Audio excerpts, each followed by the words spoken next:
You knew that I will play this game, Superman? Or why you said that I knew it? Also, good morning, Bobby. Good morning, Superman. Welcome to the stream. I hope the music is not too loud, because I did decrease a bit in the setting, the music volume. I decreased it a bit again, so that at least for me it's not too loud. But I hope it's not too loud for you as well. Hi, Agri. Welcome to the stream. Let me switch to the gaming screen. I hope the OBS catches the game. Okay, good. Let me just decrease a bit for myself. Okay. Maybe do it like this. Okay. Good morning. I just knew you were just going to play. Again, this week was a bit messy with the schedule and timing and stuff like that. So I couldn't stream on Monday. So Friday is kind of like a compensation for the Monday streaming. But even if I did stream on Monday, I would still try to stream on Friday, because the Friday is today a good day to try and stream.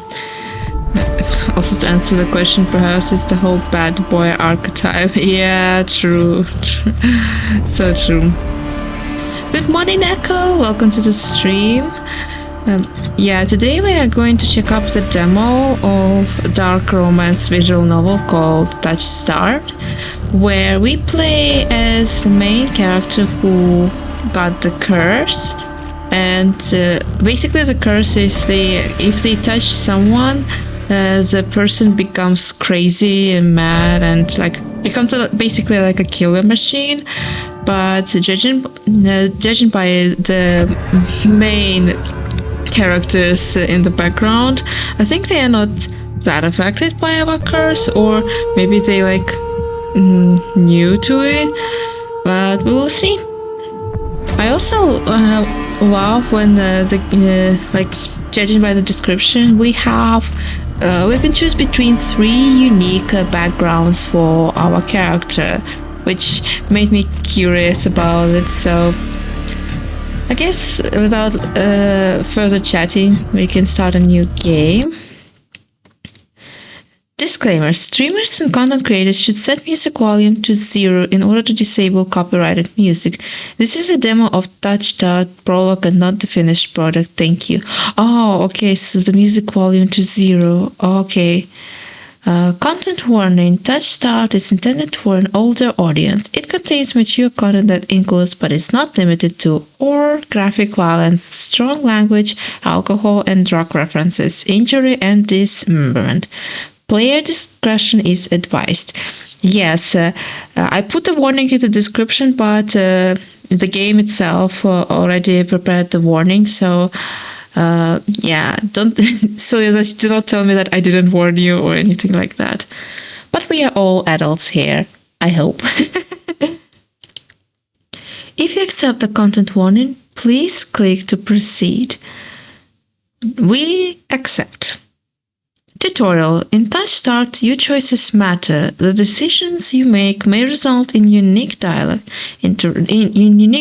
interactions, or even choices in red text, which contains exclusive content. So I think we will need a spoiler thingy for this. Also, let me make my avatar a bit smaller. There's my. Yeah, let me make my avatar just a little bit smaller so you can read the text. Okay, should be good. You think it will be long? I think an hour should be enough, but if we stuck in 2 or 3, it's okay. I basically have a whole day for streaming, at least until 6 p.m. So in my time zone, I mean, but yeah. Okay, try playing through the demo more than once and choosing different options. You might even uncover a secret ending. And remember, there are no wrong choices, only interesting ones. Choose wisely and save often. My motto for any game that has savings. But yeah, I love the quote, there are no wrong choices, only interesting ones, which is, it should be included, I think, in every visual novel, because even the bad endings are results of interesting choices we choose for us, so that you don't feel bad, you were just curious. Okay. Left controls, left click progress text and dialogue, mouse wheel up rewind text and dialogue, mouse wheel down progress text and dialogue, space bar hide the UI, press space again to bring it back. Okie dokie. Name, choose your name. Okay, let me type the name. Liana, yes. Choose your pronouns. I'm she, her, thank you very much. This world began to unravel long before you were born. It all started with fogball. Spectral mist bled from the seams where reality was so thin it split. Oh, also I forgot to put the music volume to 0, like the game suggested, so I'll do it now. Okay. Let me read it again. It all started with fogball. Spectral mist bled from the seams where reality was so thin it split. And from that fog emerged monsters, inhuman beings with unnatural powers. Some possessed language and intellect, others were mindless beasts driven by little more than bloodshed. As unrest spread and cities fell, humans cowered in fear while monsters tried and meet the chaos. And then there is you. You don't know what you are, but one terrible truth is certain. You were born cursed, with hands that alter the minds of those you touch. Now we can choose our backstory. Okay, we have 3 different backstories: the unnamed, the exile, or the alchemist. The unnamed, a fallen oracle. You were raised as an oracle in a remote temple. The priests claimed your touch bestowed enlightenment, but a visiting mage revealed your curse for what it is. Spurred on by the mage's word, you fled in search of a cenobium. You regularly experience unnatural premonitions that rattle your body and soul. An innate sixth sense gives you a heightened awareness of hidden supernatural presence. Okay. The exile, a solitary survivor. You were exiled to a life far from civilization. Your only kinship was with an elderly hermit who taught you how to survive in the wild. He lost his life in search of a cure for you, but left you with a final lead to pursue the cenobium. You're a seasoned survivalist, well-versed in deciphering soulless behaviors. You gain fluency in various languages and an uncanny intuition for detecting danger. The alchemist, an abandoned mage. An exiled cenobian mage took you in as a child, raising you as her apprentice. Sorry. She seemed to take pity on your curse, but you discovered that she was cultivating you as a test subject. You fled to the cenobium, seeking a cure. You're an experienced spellcaster with an encyclopedic knowledge of alchemy, spellcraft, and history. With a little observation, you can identify the subtle effect of magic. I kind of like the alchemist, but the unnamed is also very cool. Like the sixth sense. It's sort of like an intuition thing where you definitely know that something is wrong. So, but the alchemist gives the knowledge of the substances or magic that, for example, if our character gets gets affected by the magic, they will understand what kind of magic it is. So and maybe even quickly find a cure. But the exile is also kind of... I don't even know. I like the first time it kind of matches our clan a bit. Yeah, it kind of matches our cult, but I kind of want to detach a bit from the... I kind of want to detach from different games, so the H game feels unique, you know? Like each dive into the game feels more unique. You like your experience and natural.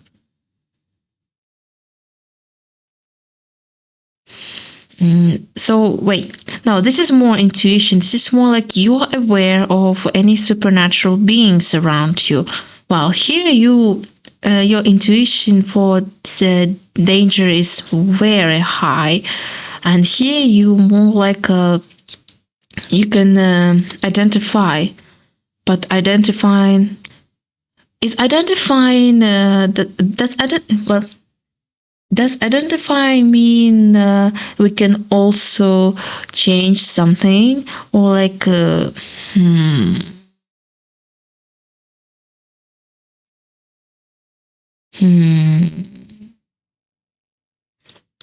think I kind of want to go with an unnamed.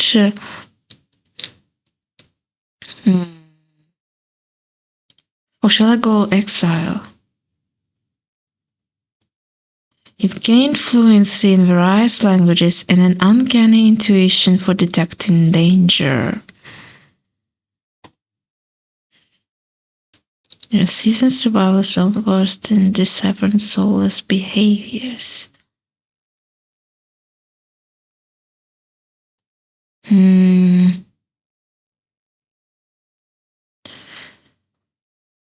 Now I'm kind of stuck between the second and the first.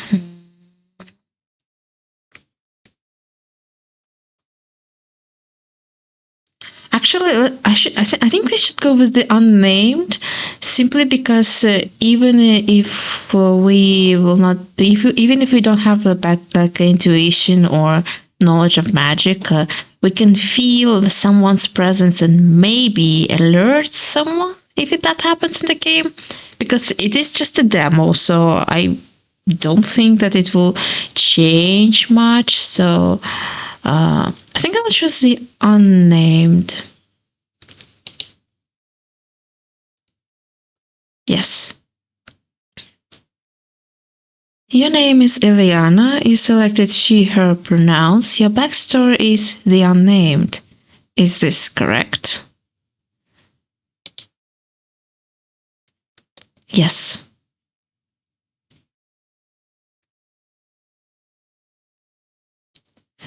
The wasteland stretches as far as the eye can see. There is nothing out here but death, the ever-present stench of decay, and countless sun-bleached bones cast like seeds across the barren land. I could say death doesn't scare me, but honestly, I'm desperate. It's been 2 weeks since I joined a caravan bound across the wastes. Finding a grove that would accept me was a trial sorry, my English. With experience comes great insight. True, that's true. Let me read it again. Finding a group that would accept me was a trial in itself. I can hide my hands and deflect probing questions, but sooner or later, people always suspect something strange about me. As rations grew sparse and canteens ran dry, tensions rose, despair began to set in until I saw it. Iridia, the city of knowledge, one of the last bastions of humanity left in the world and home to the famous academic goal, the Cenobium. So this is where we are going to search for the cure of our curse. That's a huge place. It gives me like Arabian Sun vibes or something like that.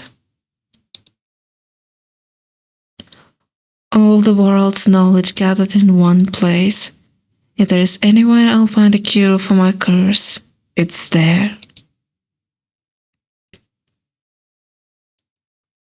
All that stands between me and a new life is a final stretch of salt-soaked wastes, or so I think until I see the first tendrils of fog snaking beneath the wagon.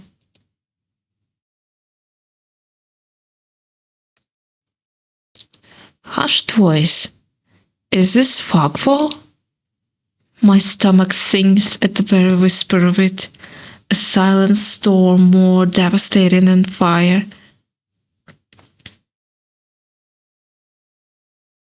Sorry if I pause a bit because I'm just checking for my internet signal, and also checking on neighbor because I think she's having a guest.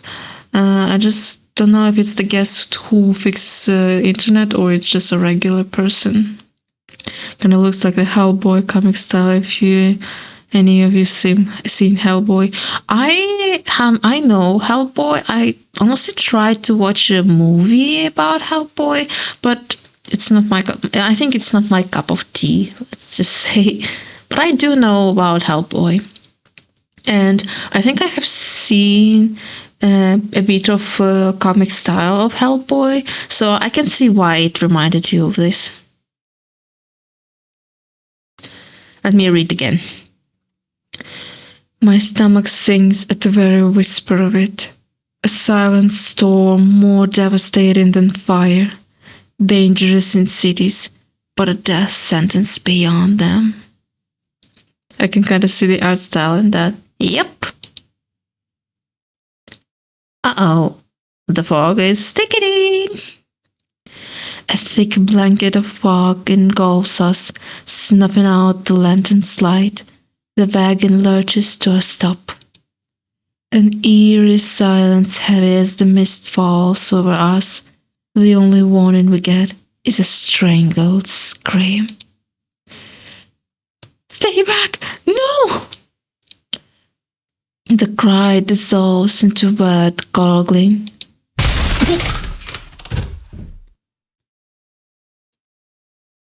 What the fuck was that?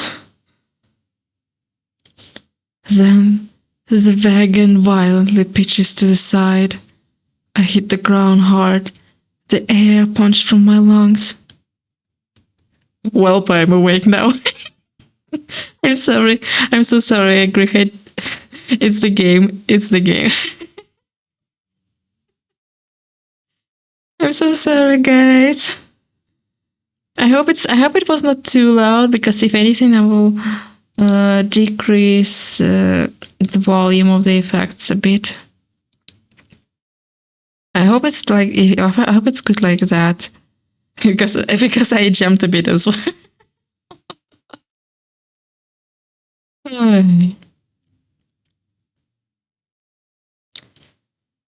When I open my eyes, adrenaline lends sudden, awful clarity to the carnage around me. A trader I once shared bread with lies face down in the mud, their back reduced to long strips of torn muscles, gleaming gristle, and exposed bone. Jesus Christ. Bodies litter the wasteland.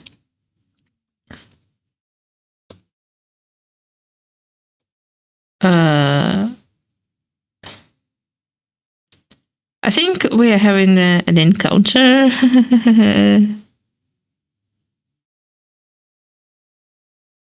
Yeah. I tried to rise, but my ankle explodes with pain so blinding. White blooms across my vision. Only when my eyes finally adjust do I see the dark shape before me. Jeez. A soulless stoops over the twisted form of a caravaner. I freeze, but it swivels its head. A dozen boggling eyes twitch in my direction and blink as one.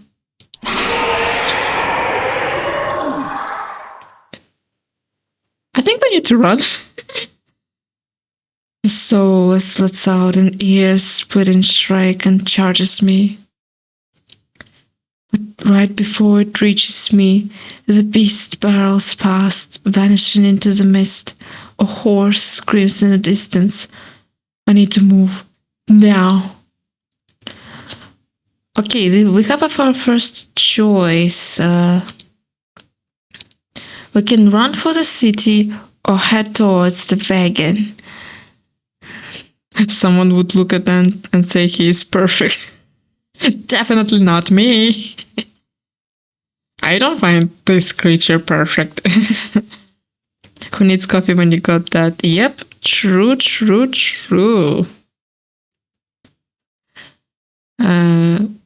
Oregon Trail, okay. Hi Marshall, welcome to the stream. Hope you're having a good morning. So we can run for the city or head towards the wagon. I mean, if we run to the city,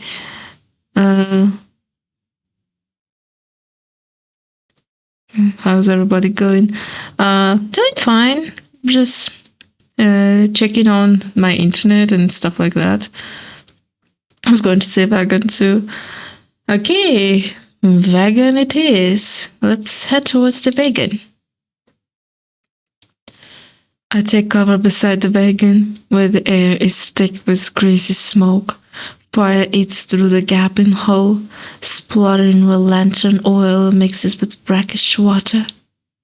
Every person I see is dead or dying, except one. Oh, All-Mother, forgive our sins. Guide us into your house. We are worthy. We are worthy. A traveler grovels by the flames, their hands clasped above their head in fervent prayer. Praise do not really save in this situation, buddy. I glance upwards towards the gauzy lights of Aridia, just visible where the fog runs thinnest. I don't pray, not anymore, but the sight of the city is all the reminder I need. I came too far to die here. Rapid footsteps echo all around me. I turn in circles, frantically searching the opaque mist for the source, but the fog wall twists and stretches sound. Suddenly, the caravan's driver bursts forth from the fog. Our eyes meet too late. He knocks me to the ground and slips in the patch of mud. The soulless instantly falls on him. This creature. It catches the driver by his throat and rakes his stomach with razor-sharp claws. Oh, Jesus fucking Christ. Doing well trying to get a book published. Oh, what kind of book are you publishing, Marshall? I'm curious. He comes apart like wet paper, spilling intestines and vice versa in a steaming tide. Ugh, jeez. Fighting the urge to heave, I claw frantically through the slippery muck for a handhold. Shit! My hand catches on the jagged edge of a rib jutting out from the water. Bandages unfurl around the gouge torn deep into my palm.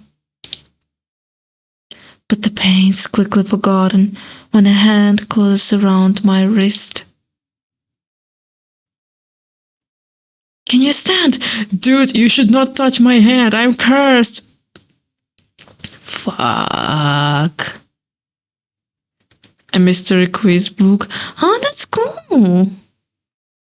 What is this mystery quiz book about? Is it like about magician tricks, or it's just a story about a mystery, something like that? Oh crap! Yep. Oh crap! The praying traveler leans over me. We need to run. They reach for my hand, and I realize too late that my bandages have come undone. Yep, We are fucking cursed. No, don't touch me! The sensation of their thumb brushing the back of my hand sends a shiver down my spine. All it takes is one touch, and in the space of a breath, my curse takes hold. Holy shit! What the fuck? Their lips peel back into a deranged green.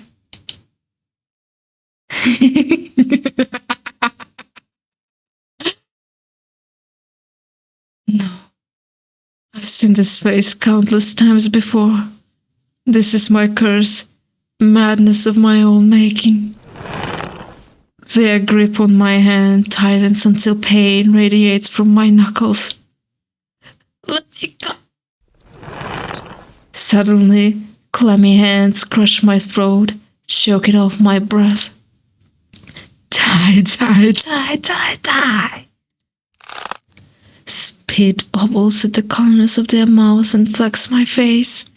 The edges of my vision darken as my lungs shriek for air. Okay, we have a choice to scream for help or fight them off. Well, screaming doesn't really help this much, so I think we should try to fight them off. Mystery question, all you have to do is give me the right answer. Oh, I see, that's cool. What the hell, yep. Hello, Joker, yuppie. Right, Bobby, early in the morning too. Yep, he is. Okay, let's try to fight them off. My nails gouge deep into the traveler's wrist, but no matter how much blood I draw, they don't flinch. The more I struggle, the tighter their grip grows. My pulse hammers in my ears, slowing with each thudding beat. This can't be happening. I'm going to die. And not because of the fog wall or the soulless, but because of my curse. Tears sting my eyes. No, no, no, not here. Not like this. But then, their hands drop from my neck, leaving me wheezing for air. My lungs burn with each racked cough. My vision clears, and the traveler's face takes shape, hovering inches from mine, lips still split in that macabre smile, even as blood seeps between their teeth. Ugh. They give one last shuddering breath, and slump over the claws hooked through their stomach. It's soulless. The soul shoves the body aside, its glowing eyes narrow as through greening. Oh fuck, I think we're dead. There's a flash of claws, red spills across my vision. I thought it'd be pain, but as I sink into the murky water, all I can feel is a grit of silt filling my mouth and the icy embrace of shallow water. I spot an arm resting among an outcrop of reeds, mine neatly severed at the elbow. It should have taken both arms. Without them, maybe I could have survived. Maybe I could have had a home. Instead, I'll die cold and alone in a desolate wasteland. A fitting end for a monstrosity like me. So wait, the monster took one of our arms? Or what? I'm wondering if you can curse a demon. Honestly, I was wondering myself, but I think this is not the option. At least in the demo. I don't know. Well, ending one, I guess. We will see if it's the ending or not.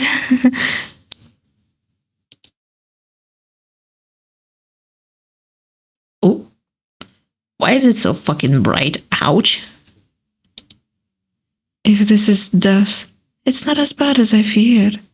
The cold is gone, as is the choking stench of bog water.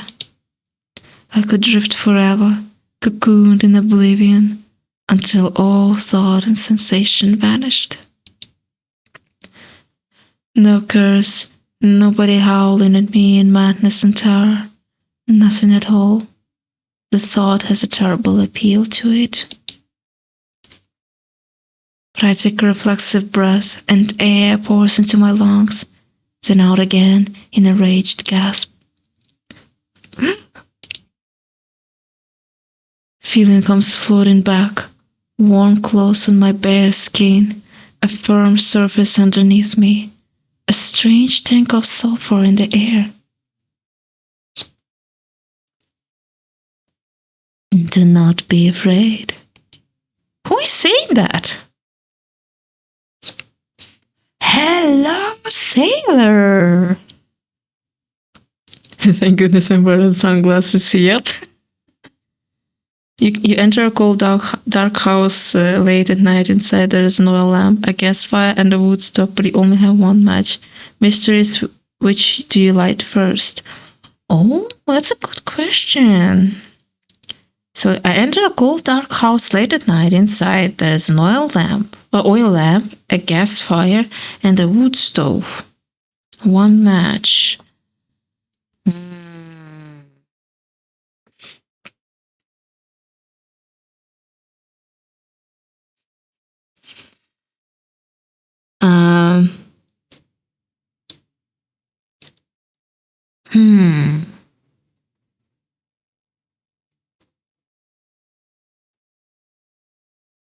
Question is, does the wood stove have already a gas inside?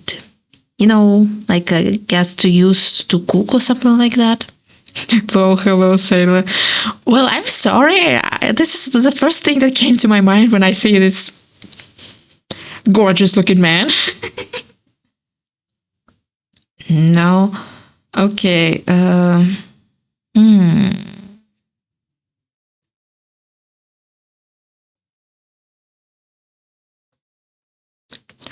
I would say... I would still choose a wood stove. Is it the right answer?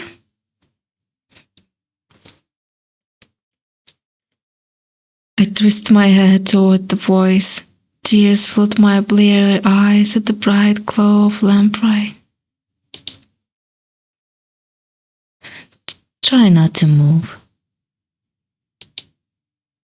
The voice is calm, steady, and commanding, but more importantly, it's a stranger's voice. The answer is the match. Oh, right. Okay, Marshall, you got me here. You got me here. I'm not smart enough. One thought cuts through my mental fog. I have no idea who this is, and I'm completely at their mercy. Stay away from me! My words come out in little more than a cracky whisper. I clamp my mouth shut, hating how weak and helpless I sound. No. No? Who the hell is this?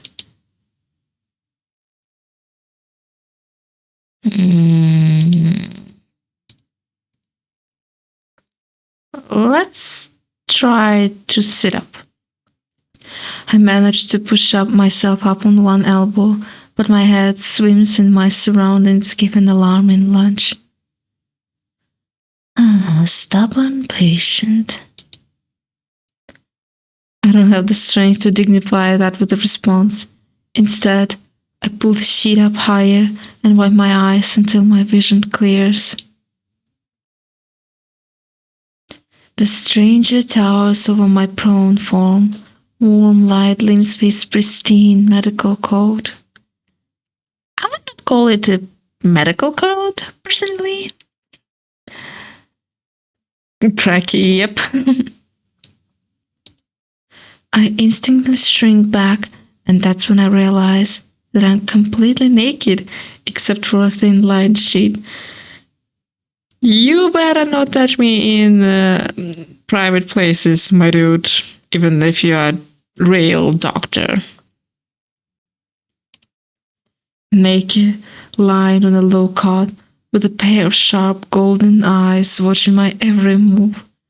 The man's gaze flickers to my exposed, unbandaged hands. I plunge my hands under the sheet, though it's too late.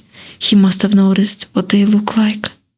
Strange, cursed, inhuman. I brace myself for his inevitable disgust, but his cautious smile lingers. He just watches in placid silence as I struggle to make sense of my surroundings. Where am I? Who are you?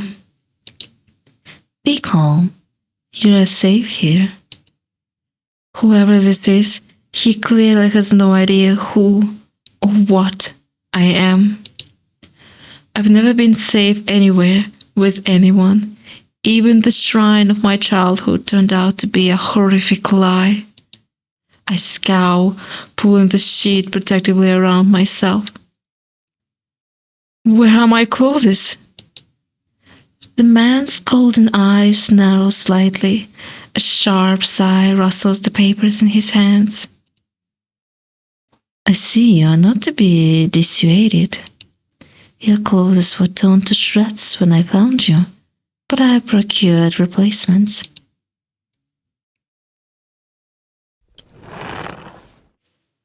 With a soft creak, he rises from his chair, giving me a better view of my surroundings. Looks like a sink. It looks like a sink back there. Yep, it looks like this. This looks like a medical clinic. Bottles of silvery alchemical concoctions lie on the counters in neat rows. The air makes my nose twitch, a faint whiff of smoke and something distinctly metallic. I have returned. Welcome, minds, to the stream. Hope you're having a good morning or having a good day. If you're in the afternoon time zone. The doctor produces a large, dense bundle of clothes, which he sets at the foot of my cot. He is easily a head taller than most, and I have to crane my neck to look at him.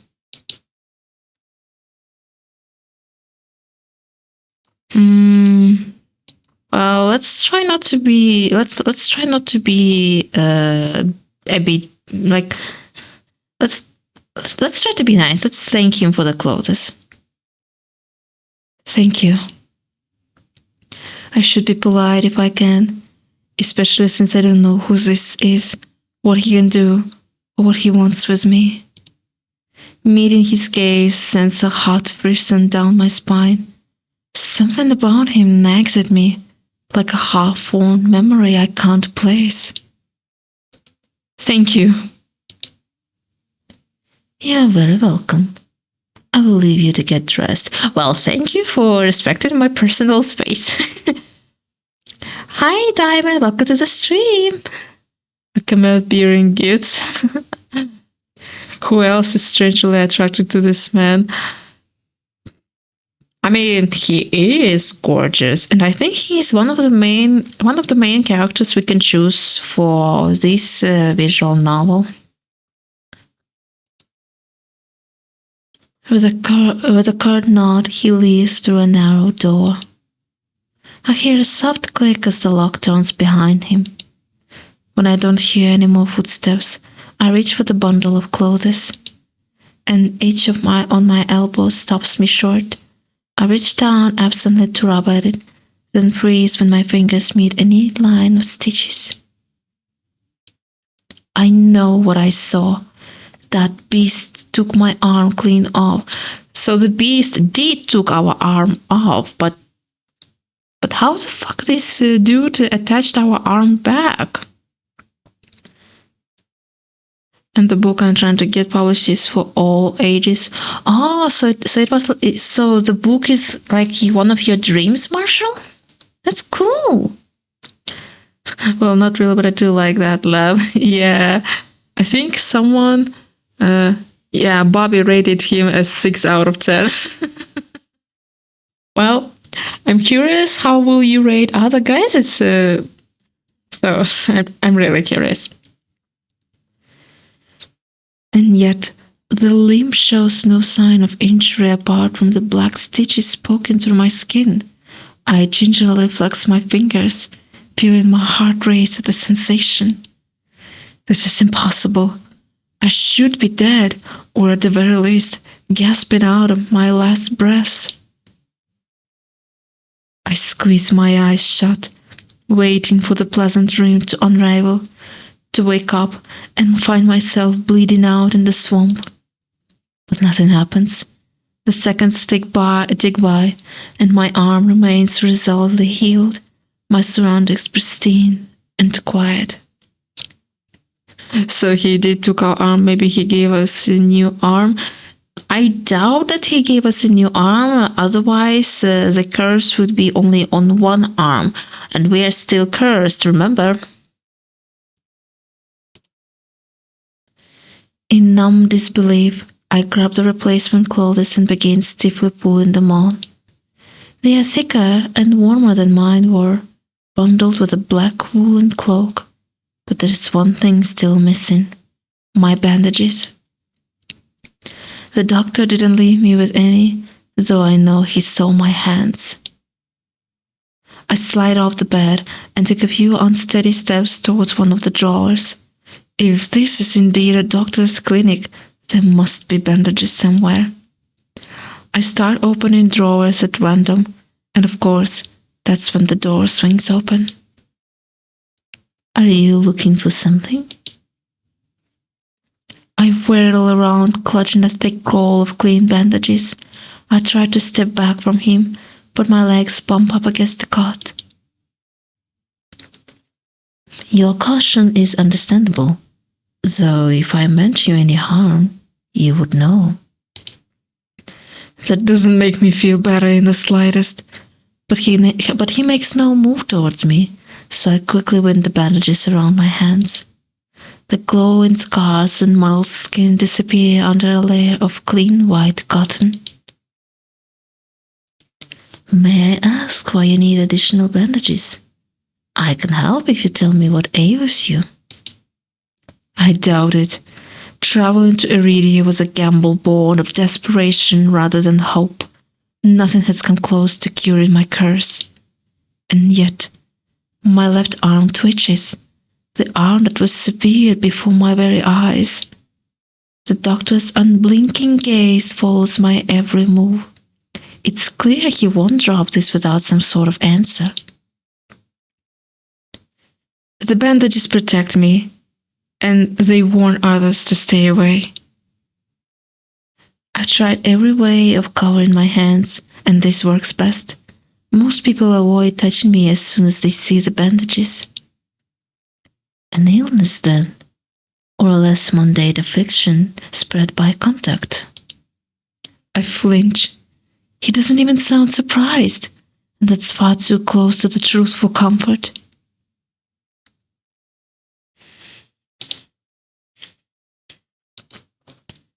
We can glare at him or decline to answer.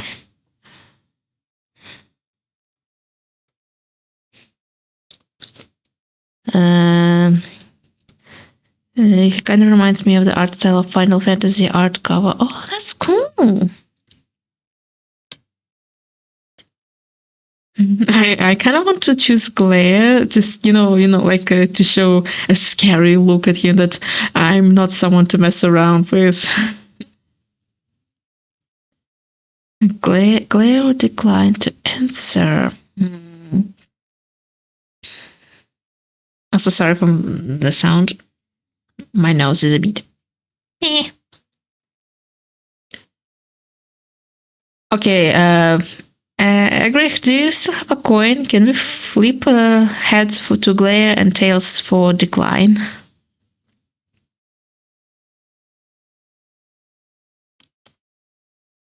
Because I kind of want to say decline. Itchy nose. Well, it's not like an itchy nose because my nose is not running and my throat is fine. It's more like sometimes the feel, like to, the throat and the nose at the same time, like itching together, and it feels like you need to drink a bit of water, which reminds me I need to pour some water. Give me a moment.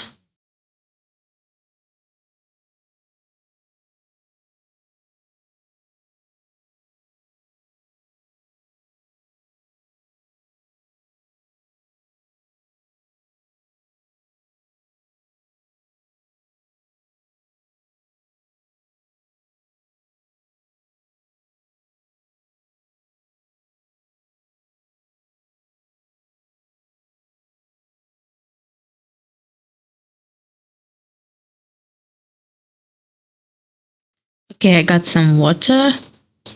Can you hear me? Am I muted or not?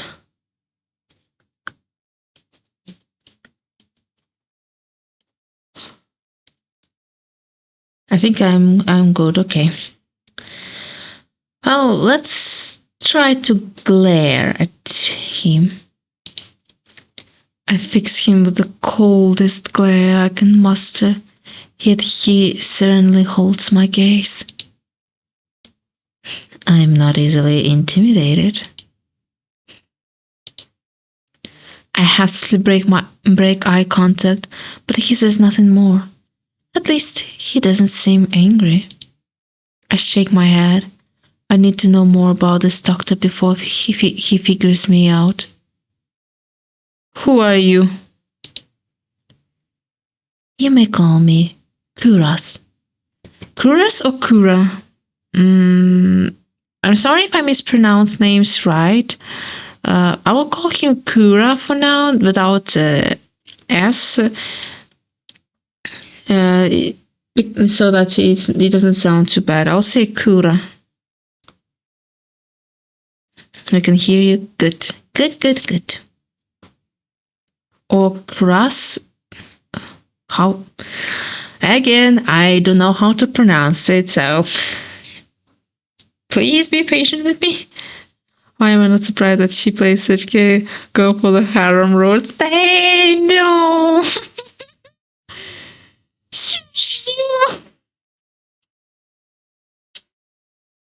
Are you in the break time? You better... Shush you.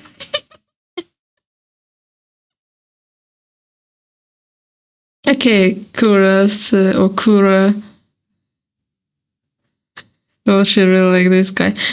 Yes, small break. I'm not liking this. I'm not liking this Kuras guy yet because I don't know anything about him, like as a person. I don't know if he attracts me. Well, visually he is gorgeous, not gonna lie, but again, I need to know him as a person if he's attracted me as a person. So, is he gorgeous? Yes, he is. Is he my interest in this game? No, at least not yet. And where exactly am I? Iridia, which I assume was your caravan's destination. I think of nowhere else for a group of travelers to go. Okay, back to work. Take care, guys, and have fun. Thank you, Thane. Have a good day at work. I got it from an idea from an old show that I watched as a kid, and people possibly never heard of the show or had no access to the net, so I'm doing this book for all ages. Oh, I see. Well, I wish you the best and good luck with the publishing, Marshall. I'm sure that your book is going to be best of the best. Iridia. So I made it to the City of Knowledge after all. I should feel relieved, but all I can manage is a vague sense of increasing unease. How did I end up here? I brought you to my clinic, of course. You were the only survivor from the caravan, barely clinging to life. You needed immediate treatment.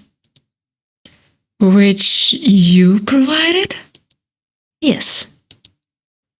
He said it so simply, as if I am a small child and he is explaining basic addition to me. I frowned and flexed the fingers on my recently healed arm.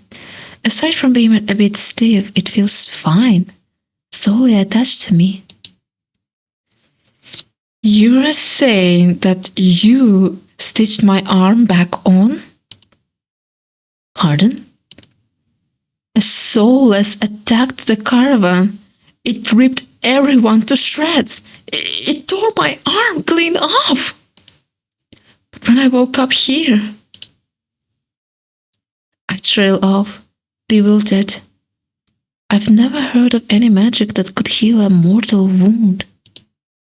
The doctor, Kura, pinches the bridge of his nose.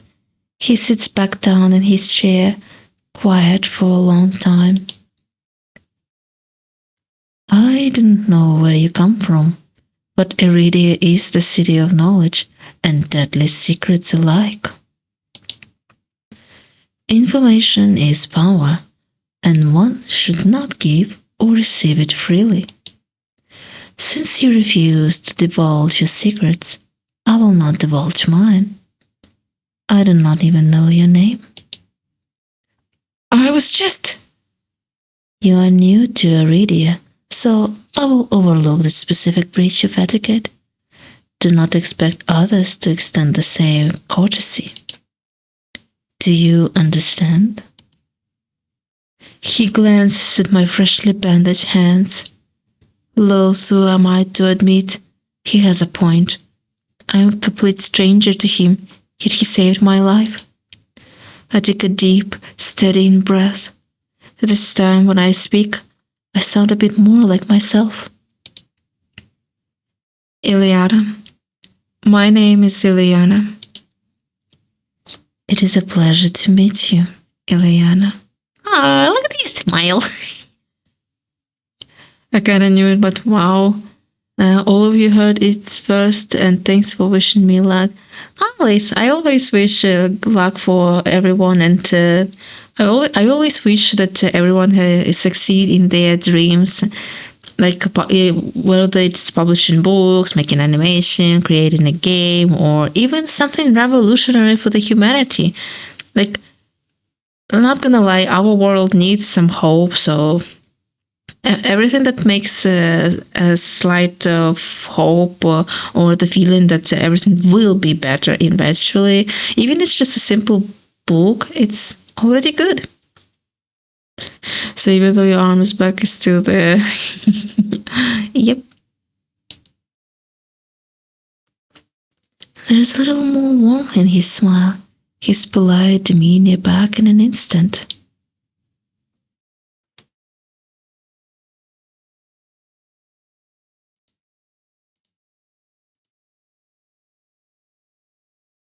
Why did you save me?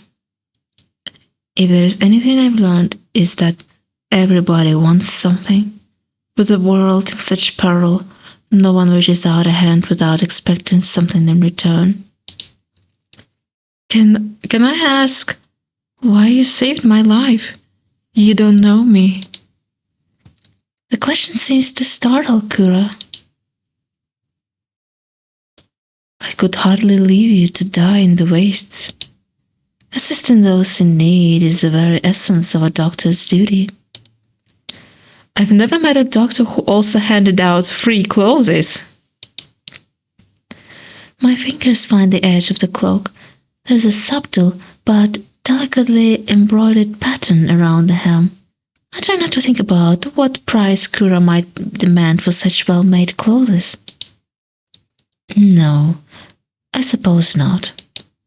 Forgive my presumption. I rarely come across such a fascinating patient. I blink. What did he just say? I simply meant that few would clinch to life so resolutely or brave such a perilous journey to Iridia. I could not help being curious about you, Ileana. His voice dips to a soft murmur, and he abruptly looks away from me. So he is interested in me. Huh. Interesting. Maruch.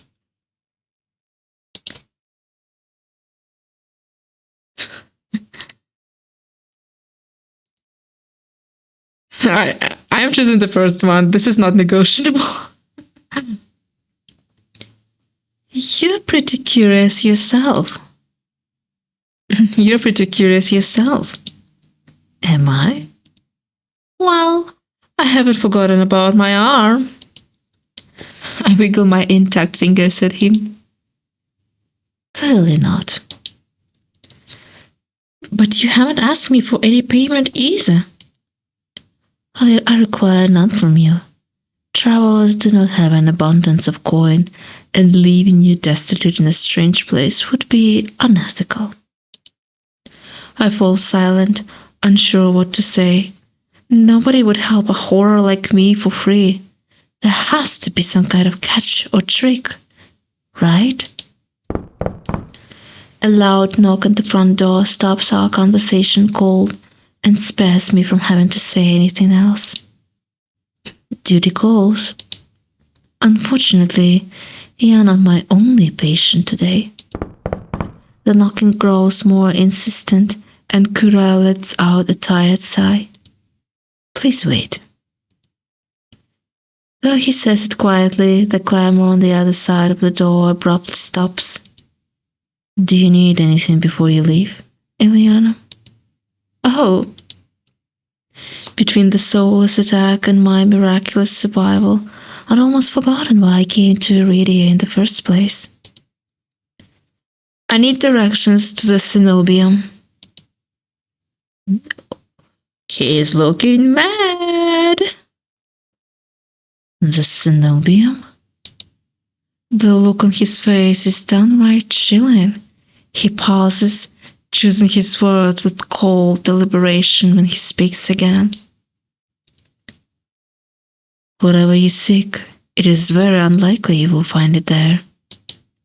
The Cenobium's gates open for precious few visitors, and even if they open for you, you would not like what you found inside.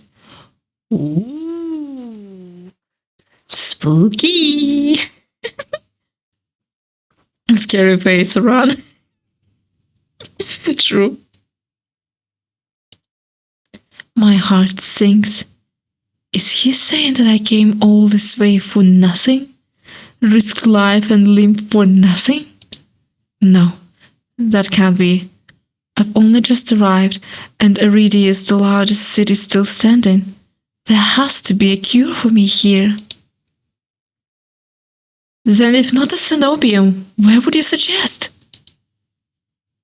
Do you know anyone else in Iridia?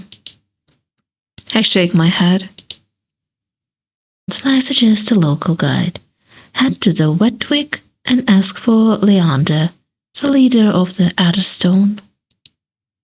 Excuse me? The wet what?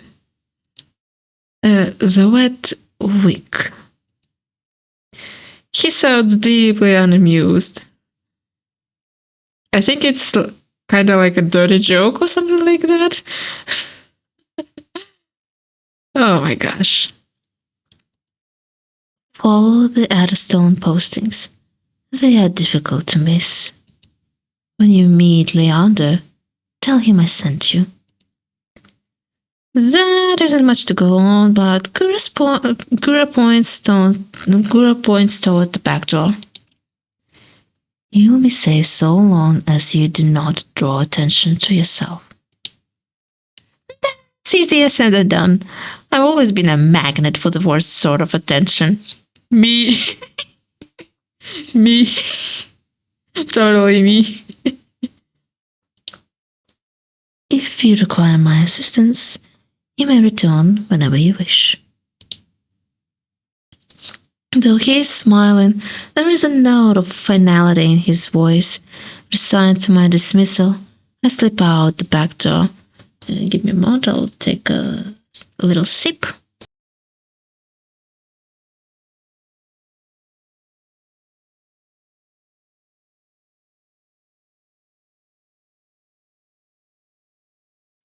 Okay, let's go back to the game.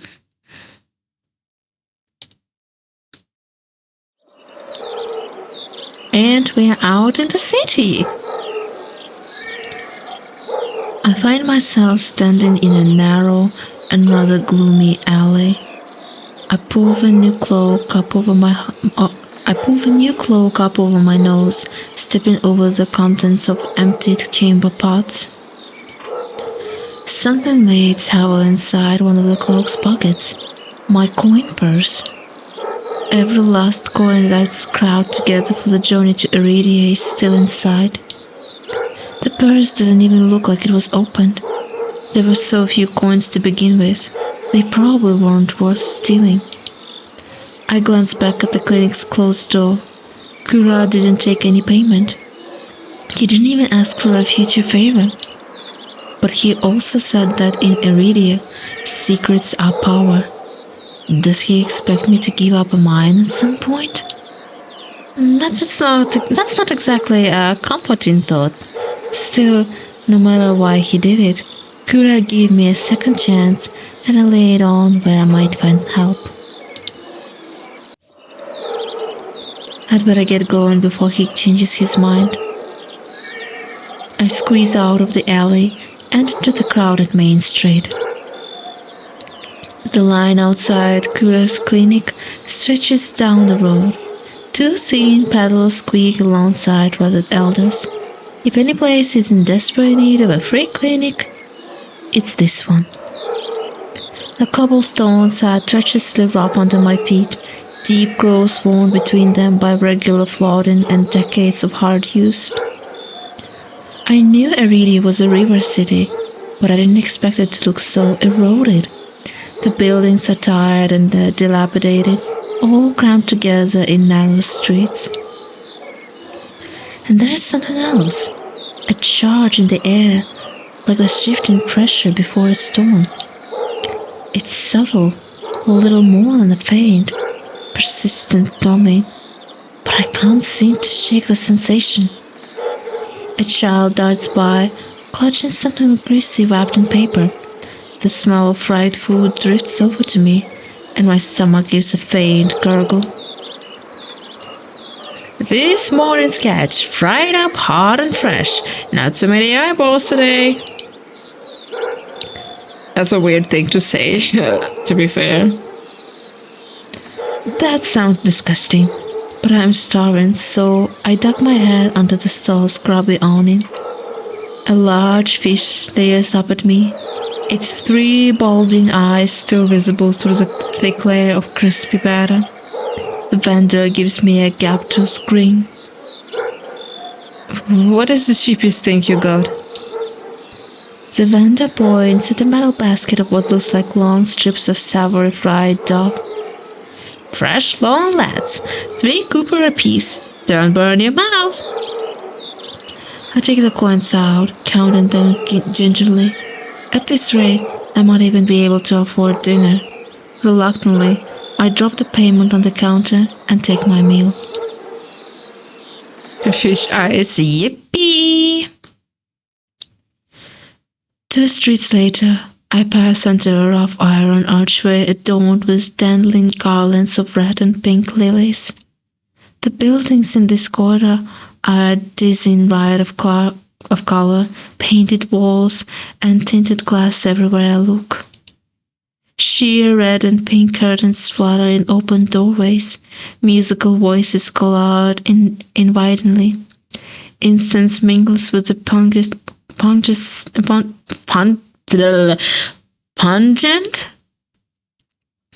What kind of English is I'm sorry. Incense mingles with the pungent scent of flowers, barely covering the salt and musk of warm bodies. This must be Iridia's entertainment district. I'm polishing off my food and dusting the crumbs from my hands when I spot a poster. It features the silhouette of a smiling man wearing a single dagger-like earring and the words, "The Outer Stone," printed above his head. So this is where we need to go. If Leander is the leader of the Aristone, then the face printed on the poster is likely his. I followed the line of identical posters around the corner and nearly hit my head on a precariously dangling wooden sign. Looking up, faded orange letters read, "The Wetwick." The facade of the building looks like it's seen better days, but I hear faint music and laughter coming from inside. I think pungent means it has a very stinky yet strong scent. I mean, I was wondering if I pronounced it right, which is probably not. So, but thank you for the interesting fact.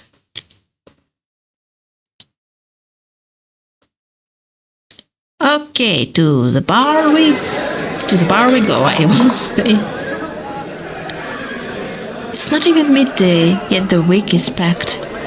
A loose collection of Irradians crowd the bar, taking up the tables and gathering in the spaces between. They speak amongst each other in hushed voices, their faces drawn and grey. Also, is it too loud to...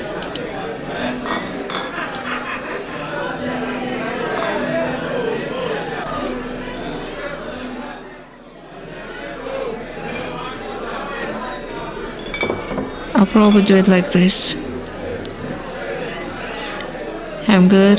I will still do it like this.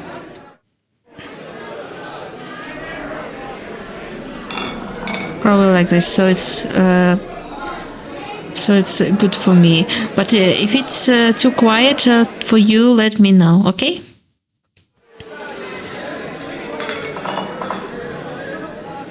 I can sense their apprehension even without hearing their words. A cursory glance doesn't turn up anyone with a dagger-shaped earring, and I'll consider inserting the bar when a loud voice carries across the room. Nah, I'm no prior or curator. I'm not much of a paperwork or a pencil pushing. And honestly, I don't even think those robes come in my size. I crane my neck, but the crowd is too dense for me to see the speaker. Gather around! I want to show you all something. There's no time to move out of the way. The audience surges towards the center of the room in a sudden torrent. I'm caught and swept along with them. Hey! The clatter of falling chairs and tables being shoved aside drowns out my complaints. I thrash and throw out my elbows as heavy bodies press into mine. My hip knocks into a table. I grip it, holding on tight to steady myself, but the crowd has stilled. A pair of gilded boots stride across the tabletop.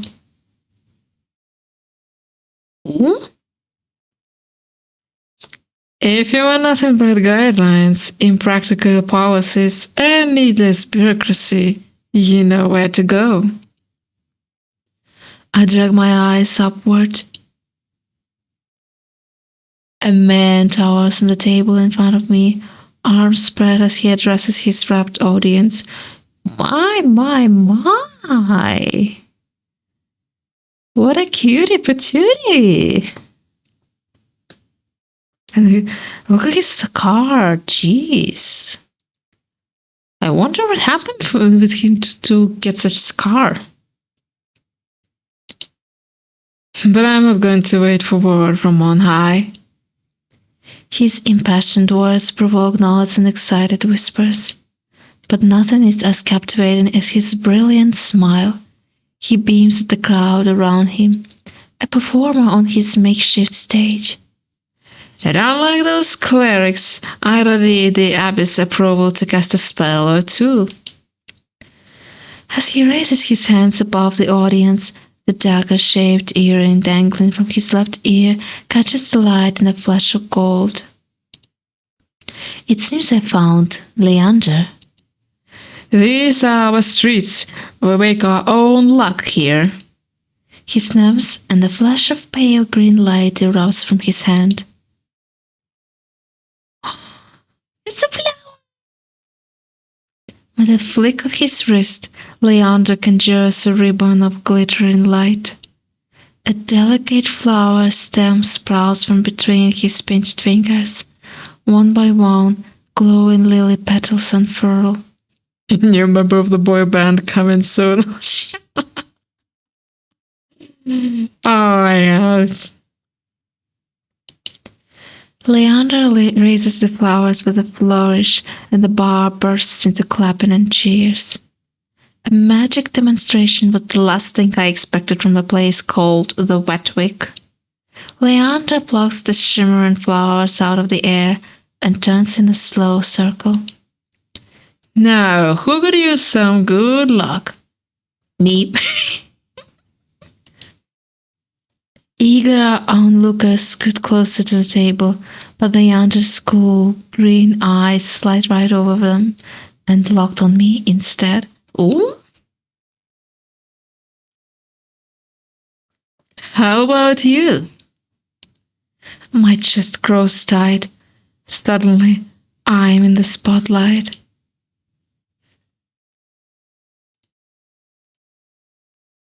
Well, I cannot say no to a flower. I reach out and take the flowers from him, all too aware of my trembling fingers. There is no weight to them, only a faint warmth that radiates from the stems. As soon as the lilies leave Leander's hand, they dim and they fade away in a shower of opalescent light. To my surprise, Leander laughs under his breath. That's the problem with the flowers. They don't last long, but they leave an impression, right? He grins at me, and I find myself smiling back. Leander steps off the table, dropping among the excited crowd with a clink. All right, show is over. Back to work, everyone. The audience disperses and Leander heads toward the bar. Now it's my chance. I start after him only to find myself face to face with one of his followers. Where do you think you're going? I kinda need an assistance from Leander. If you be so kind, please?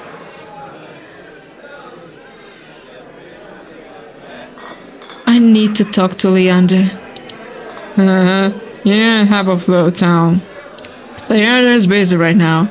Out of town business. Come back tonight. After the moment we shared, surely Leander can spare a word. But the follower crosses her arms, unmoved. I glance over her shoulder, hoping to catch a glimpse of Leander. As to sensing my gaze, he looks up, and for a moment, our eyes lock. Then Leander turns away to murmur something to the group gathered around him.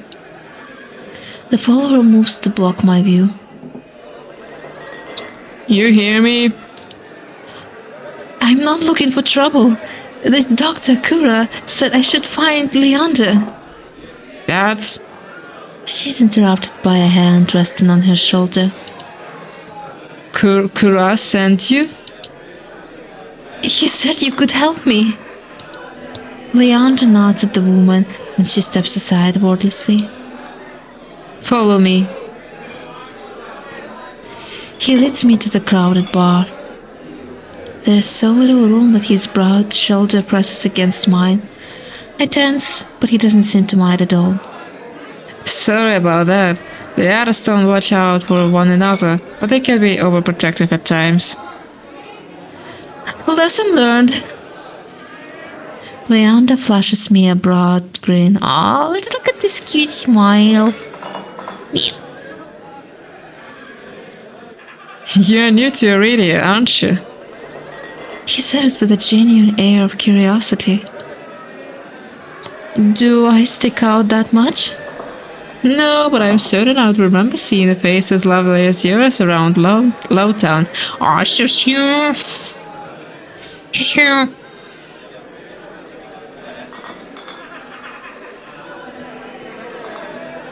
I'm not that pretty, yeah.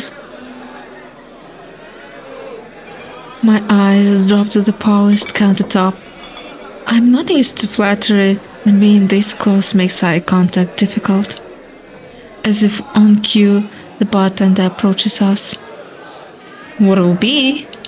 Surprise me and add anything my friend wants to my tab.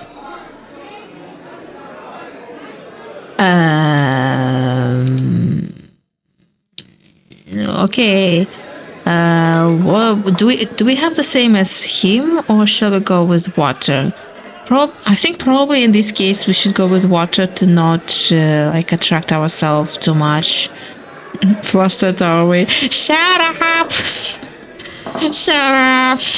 I'm not flustered. Not at all. Maybe a bit.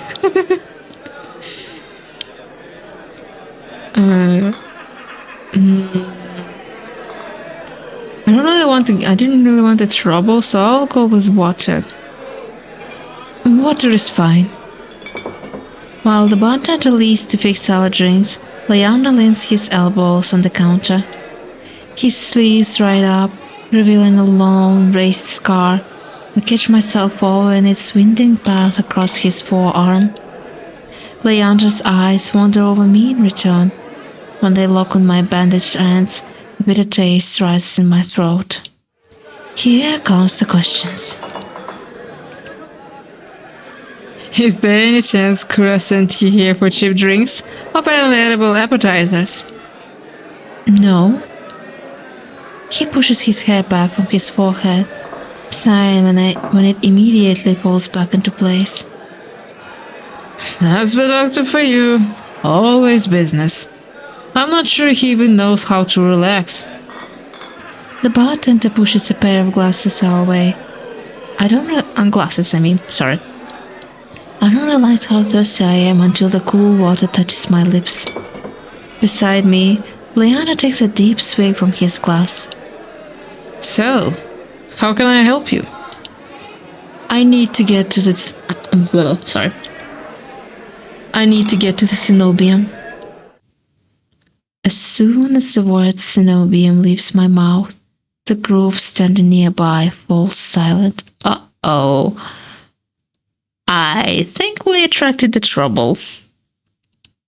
From the very looks thrown my way, it's clear I've broken some taboo. It had to be the Cenobium. Leander pushes away from the counter. Let's continue this conversation outside. I rise to follow him.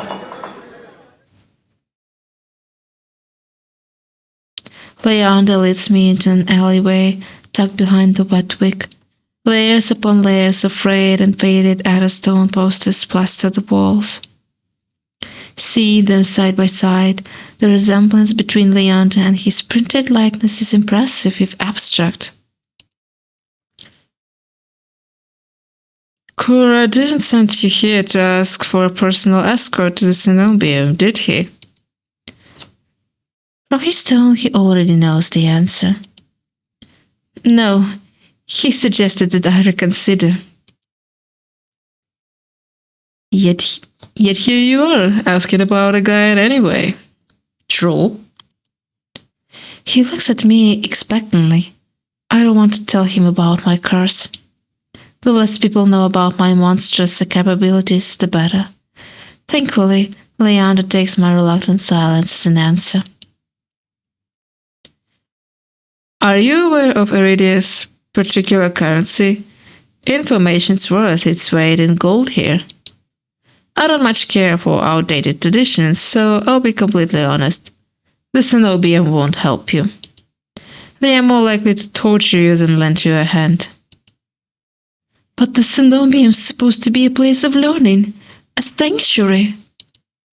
The Cenobium has always been heralded as the last bastion of human knowledge, a shining beacon of hope in a fading world.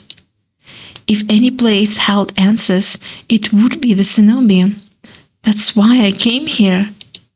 Leander nods patiently. You're not the first person to fall for their propaganda. I grew up idolizing the Cenobium. I wanted nothing more than to join their ranks, to learn magic from the best, to make a real difference. I was young and blinded by the legends and their legacy. I was so damn naive. He shakes his head. All it took was one trip here to Lowtown to show me the truth. Unless you got a heavy purse or highborn blood, the Cenobian doesn't give a damn. They'll never open their gates for the ones who need help the most. Then it's all a lie? Things that seem too good to be true are often just that. Such a simple statement, and yet it leaves me reeling. Leander watches me as to waiting something in his mind. But that doesn't mean you are hopeless. Far from it. I founded the Addiston to help people like you. We've settled disputes, slave feral, soulless. Hell, we've even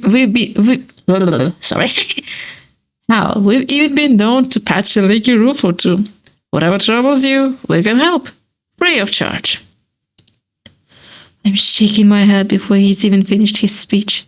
My patience is wearing dangerously thin.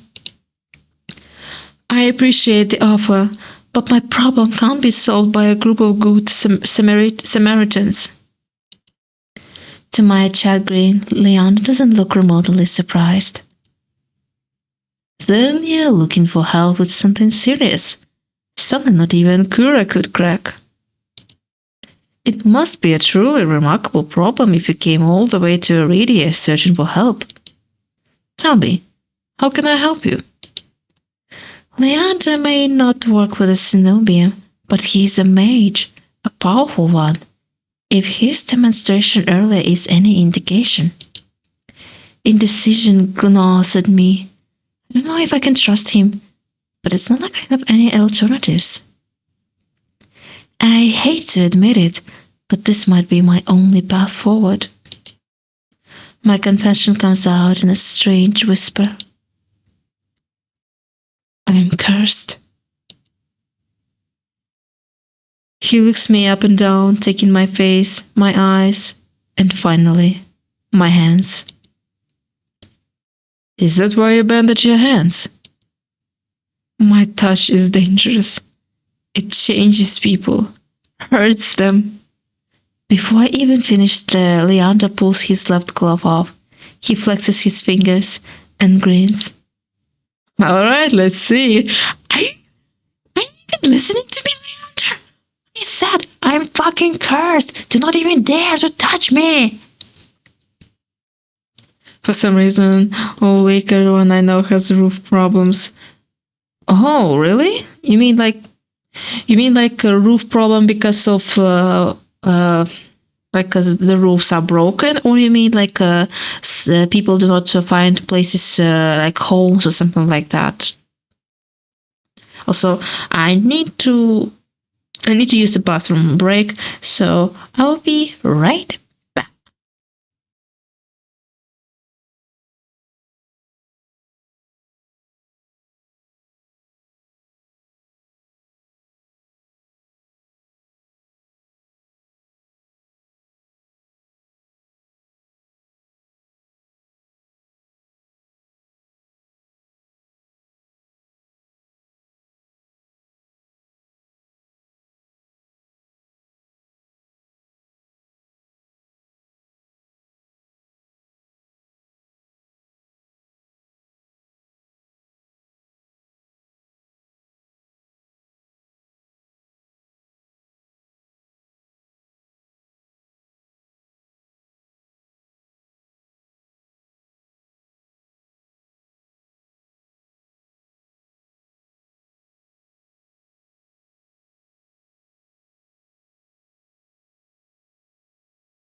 I just saw your meme, Superman. What the hell?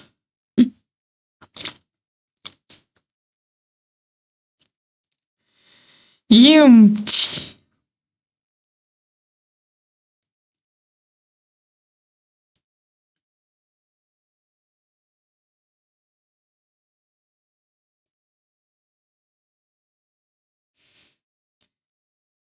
God damn you guys. I was waiting for the right time. Yeah, you sure did. You sure did.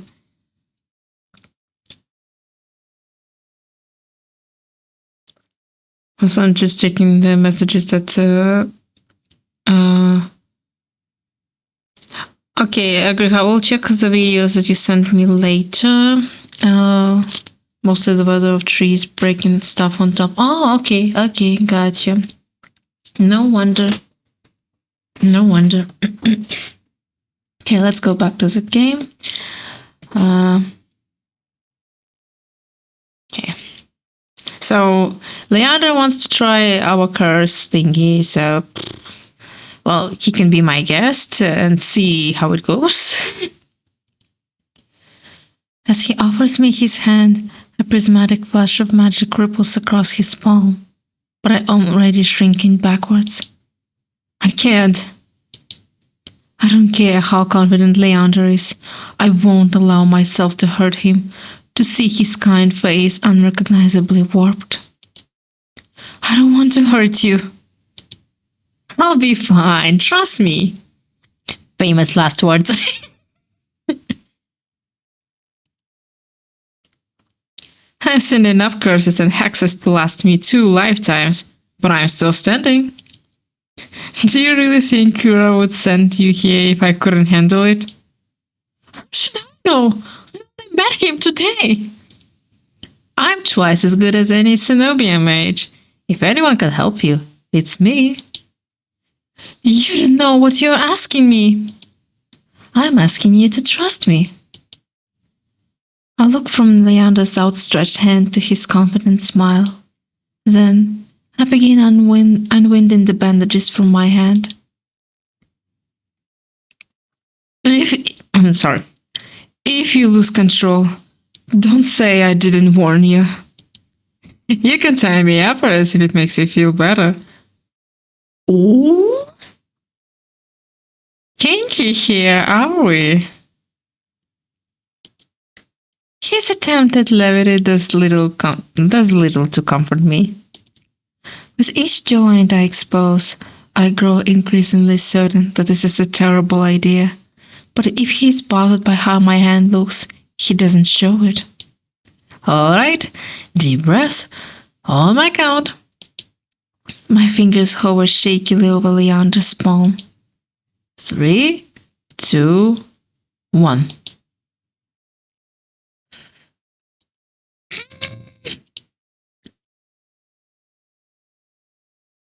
Shall I do it, guys? Shall I do it? I don't want to. Sorry. I don't really want to hurt him, but he has to. But he wants. He wants us to trust him. But maybe if we make him trust us and we can trust him, maybe it will lead. Maybe in the future game, it will lead us to one of the endings with him.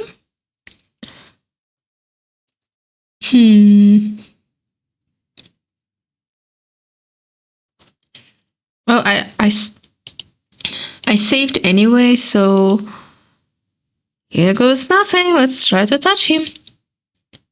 I tap his palm once, as quickly as possible. It's barely more than a brush, but that's all it ever takes. Heart racing, my eyes dart to his face, but Leander only smiles gently. See? It can't be. When I reach for his palm again, Leander catches my wrist before I can pull back. I told you, there is really nothing to worry about. Maybe first get out of my hand, please? He trails off when my thumb grazes the soft skin of his inner wrist. I search Leander's face for traces of madness, but his eyes remain a clear, soft green. He not going nuts? Yep, that's. I think he is a special case here. Neither of us speak as I trace the contours of his palm, lost in an awareness I wasn't anticipating. It's not as though I'd never been touched before. My curse only extends to my hands, and desperation spurs creativity. But all that pales in comparison to this. I've never experienced such intimacy. My fingers, long deprived by years of bandaging, pick up every single detail, the grooves along his palm, the smooth shell of his nails, the bones in his wrist. For as long as I've lived, I've never been able to hold someone's hand without dire consequences. I never realized what I was missing. While Leander's pulse is steady, mine hammers as fear gives way to excitement.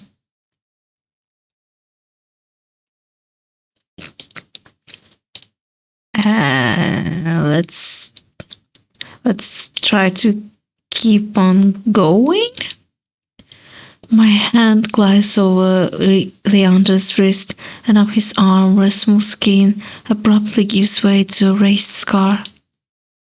It matches the one that runs from his collar to cheekbone. Could it be the same wound? When I glance at Leander's face, his lips part as he considers his words. Am I the first person you've been able to touch like this? My hand goes still on his arm. So far. Then is it everything you wanted? When I nod, Leander turns my hand in his to inspect the gleaming fissures crisscrossing my knuckles. There is no revulsion in his face, no fear. He looks up at me and grins. It's not every day I meet someone as enticing as gold.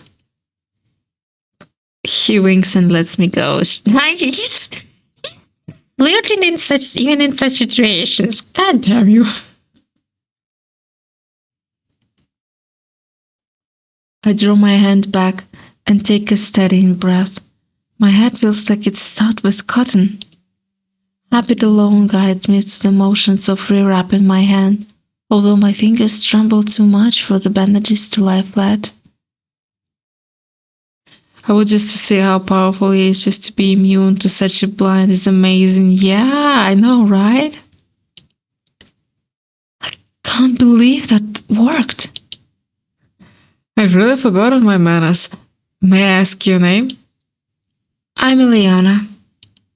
Ileana? This curse of yours is unlike anything I've ever seen before. I can tell you are careful, but it's best you kept this between us. Are you staying in Lowtown? I pause, room and board was something I'd yet to consider. I don't know. That's good, you probably settled then. The week is noticeably quieter. Without their leader, most of Leander's followers have dispersed, or in a few cases, fallen asleep beside their drinks. Got any rooms left, or did my lot grab them all to sleep it off? The bartender, who I now realize doubles as an innkeeper, slides a key onto the counter. The usual room? Leander's laugh sounds slightly strange. No, not today. This is just for my friend, Ileana. Right. Stay as long as you like. You two have fun. Is bartender know something I don't, or is Leander have been with too many people?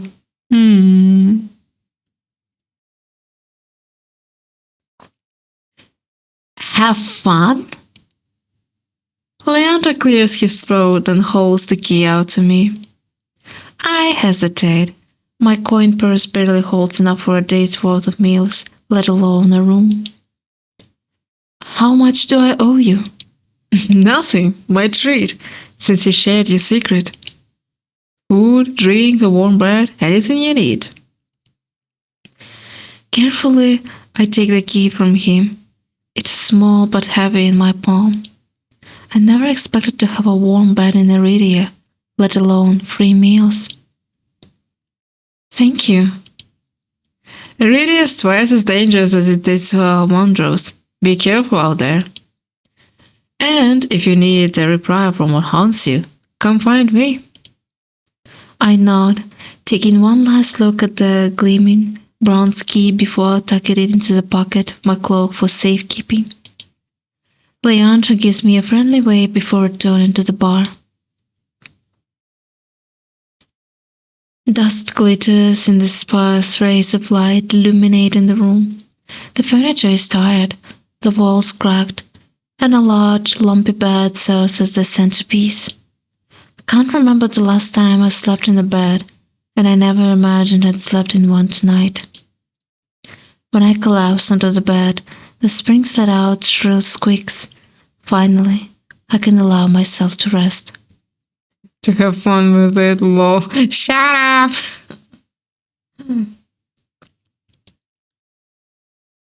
My eyes fall shut before long.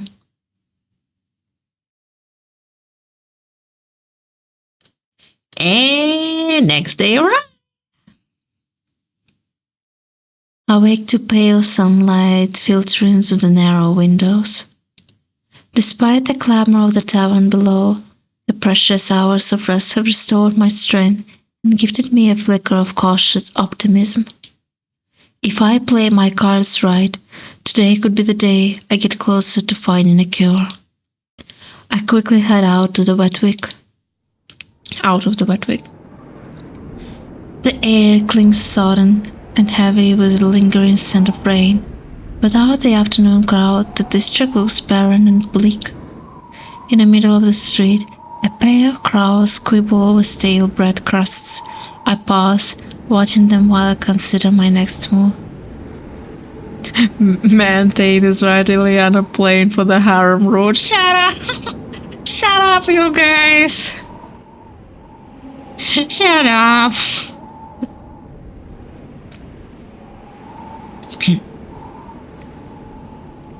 Lura and Leander both made it clear that the Cenobian can't be trusted. But I came so far and endured too much to give up now. I need to see the Cenobian for myself, if only to satisfy my curiosity. Surely someone in the bar can point me in the right direction. I mean, it's true that no matter how many times you say to a person to stay about the dangers or something like that, until the person themselves see it with their own eyes, it will be hard for them to believe. So, yeah, I can understand that curiosity and that feeling. I think I'm going to be picking on her today. Sure, you guys. It's just a game.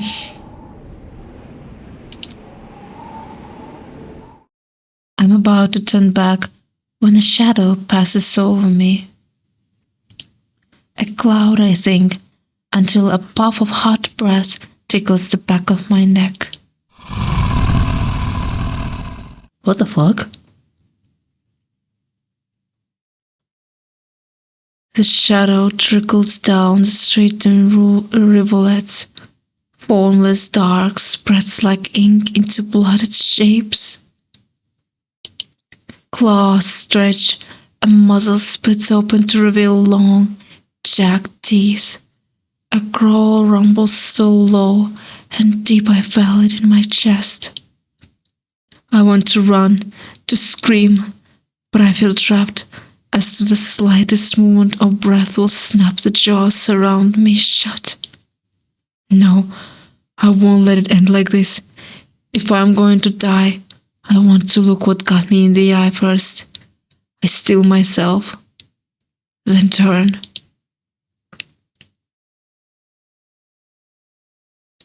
What?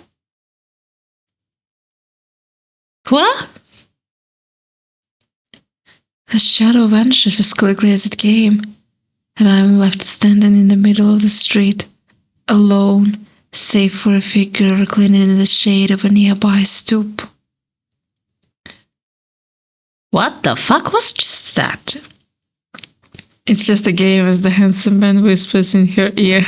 It's not a whisper, it was the fucking growl.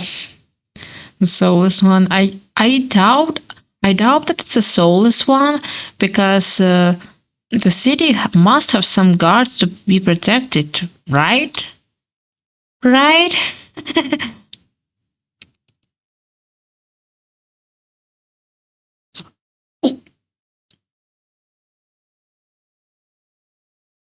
Okay, I think I know who has been growling all this time. A monster. That much is clear from a glance.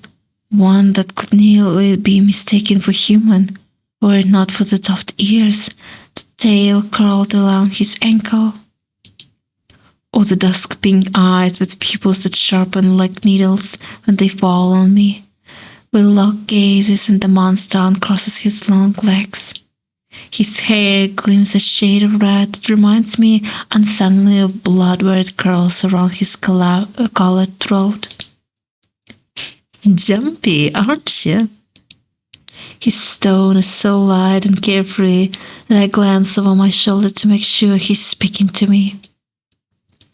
When I look back, the stranger props his chin on his knuckles and regards me with an inscrutable grin.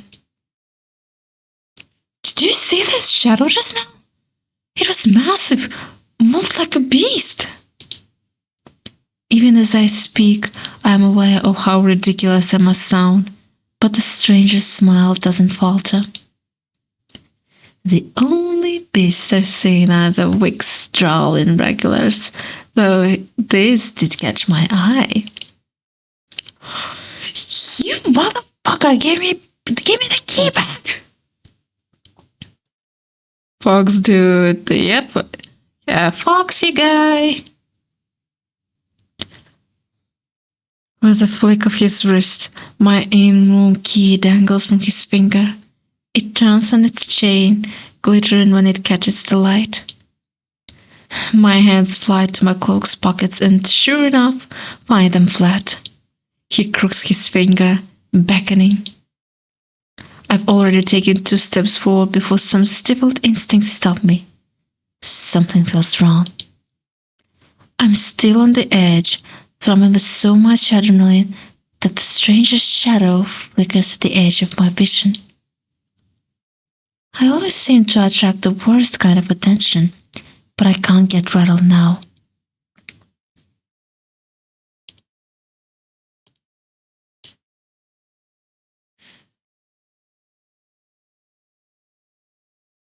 Okay, we can say who said that it's my key or where did you find it? Well, obviously, where did you find it will not be suitable here because he went, of course, he did found in my pockets. Pickpocket, yeah. So if we go for the first answer, we try to like kind of play his game or something like that, because I think the second one is not an option here. We cannot play dumb in front of him. It's not an option. He's definitely the type of guy who can see through the lie and be the liar himself. So let's try to play his game. Who said that's my key? Who said that's mine? He smiles wide enough to reveal sharp fangs. I saw you drop it. You really should be more careful. City like this, somebody might take advantage.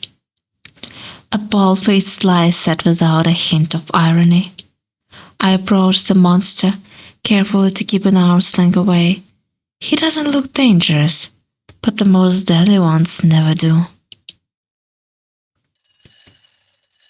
Oh, isn't he bleached the ear? The stranger's chain softly clings to the tails of his head. His ears flick. Keeping your distance? I would be stupid to trust you. You think I stole your dingy little key from all the way over here? He gives an exaggerated sigh. I'm good with my hands, but not that good. Do I really look like a common thief to you? If you want an honest answer, yes. He got me here. The sheer fabric of his sleeves alone would be too expensive for most street thieves. Hell, his shoes look like they cost more than I spent traveling here. And then there is shop behind him. No matter the city, potted pink curtains only ever meant one thing. I'm not looking to buy, and I doubt I could afford your services anyway. Luckily for you, I don't charge. Yeah, his ear really flicks. Well, she wants to take him home now. No, not this dude. Not this foxy guy. He's sus as hell. And I got meme quota. Okay, let me check. Let me check the meme. Give me a moment.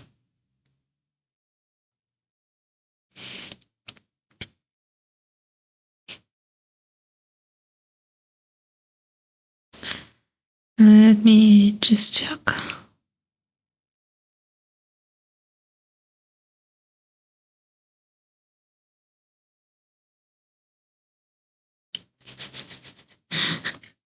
Not true!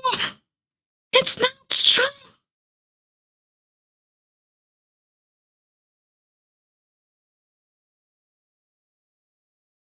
Not fucking true! Not fucking true.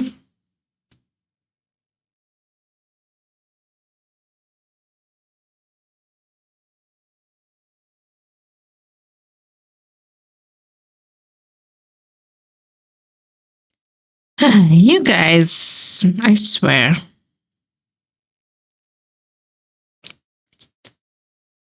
Before anyone else, yes, that's Tina from Bob's Burgers. Well,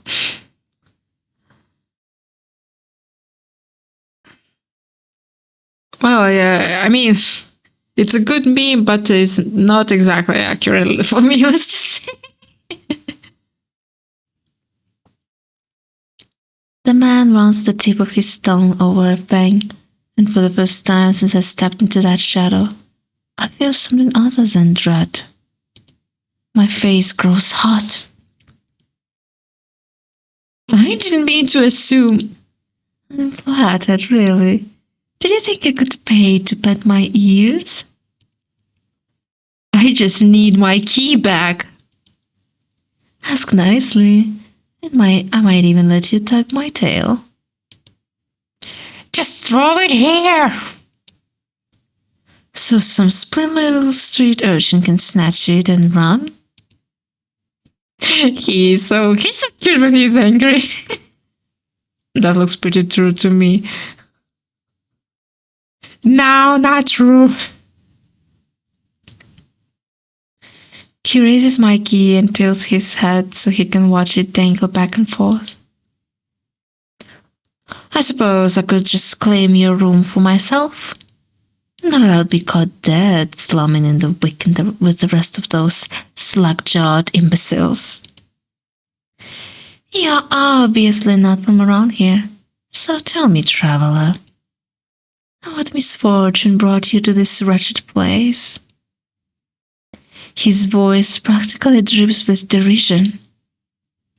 I'm not telling you anything. What could have possibly drawn you to this dreadly little pig pen, I wonder? He listlessly watches the arc of my key swinging around his finger. The weather's shit, the food is black, and there's entirely too many monsters for a human to feel safe. Unless... Dagger-sharp eyes flick toward me, They gleam bright with amusement. Unless you just died to consort with the monsters. By now my embarrassment has worn away, leaving simmering impatience in its place.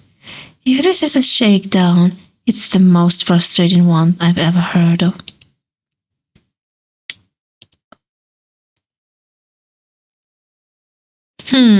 Shall we play alone or just walk away?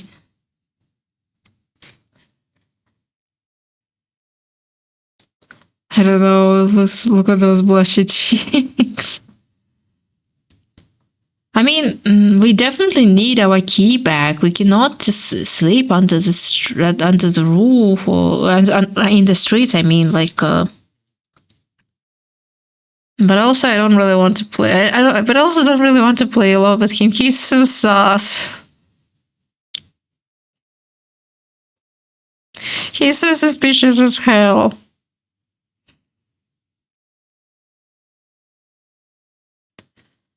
Okay, let's try to show that we are not cowards. Let's play along. Don't you know that I spent all my money, starved, and nearly died in a swamp just so I could crawl into a bed with the first thirsty monster I met? That earns me a burst of breathy laughter. He gazes at me under his dark lashes. Aren't you funny? Could you be any more obvious? I've been told it's not my strength. So your place or mine?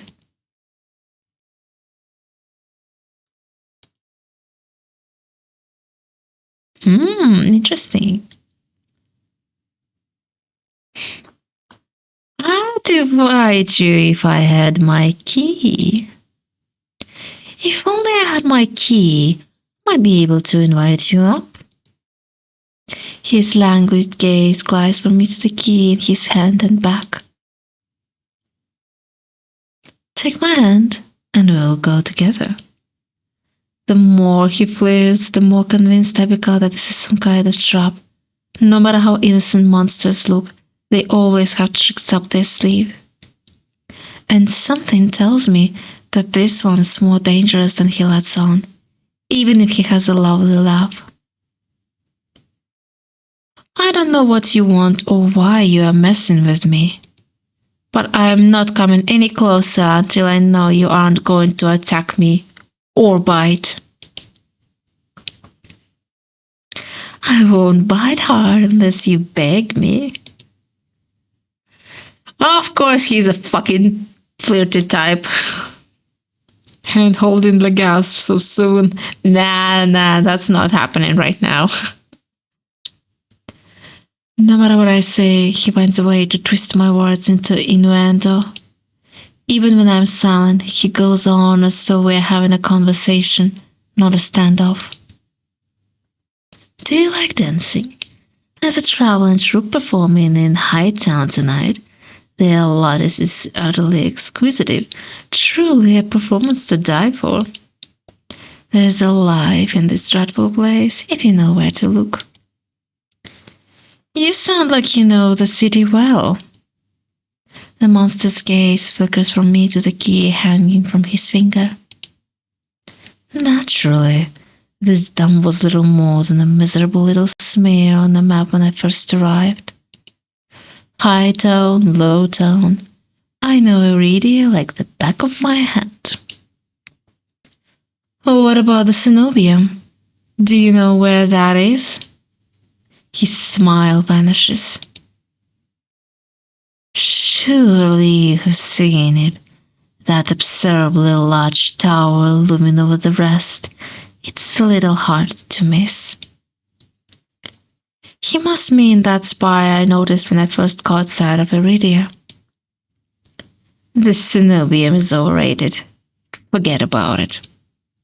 I can show you things those stuffy boards in the Olympic Tower couldn't even dream of. What do you say? How about the two of us have a little adventure?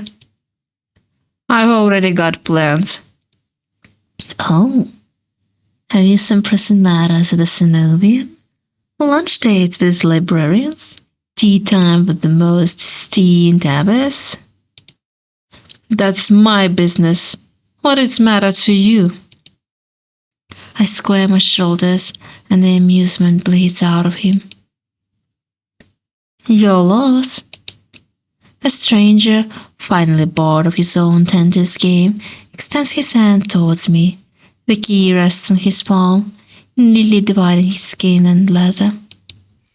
When he makes no other move, I reach for the key, but as soon as my fingers graze smooth brass, his hand sprints shut around my elbow. Oh, hey! He grabbed my arm! He don't like to hear that. I'm pretty sure that everyone in Aridia doesn't want to, or like knows the truth behind the Cenobium, and our protagonist is like oblivious about any of this. I think. Why is he so close? He yanks me down when I stagger, my shoes slipping on the steps. For a sick moment, I fear my bandages will unravel under his touch, but he's careful not to disturb them even as he grips my arm. Just wait, I just noticed. Look at his eyes. His eyes has changed.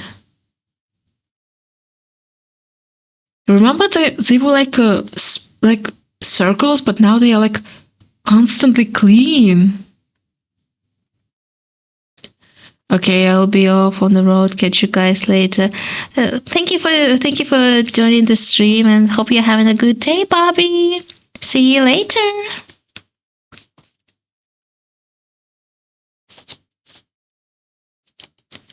I knew I smelled blood, reek off the road, and death.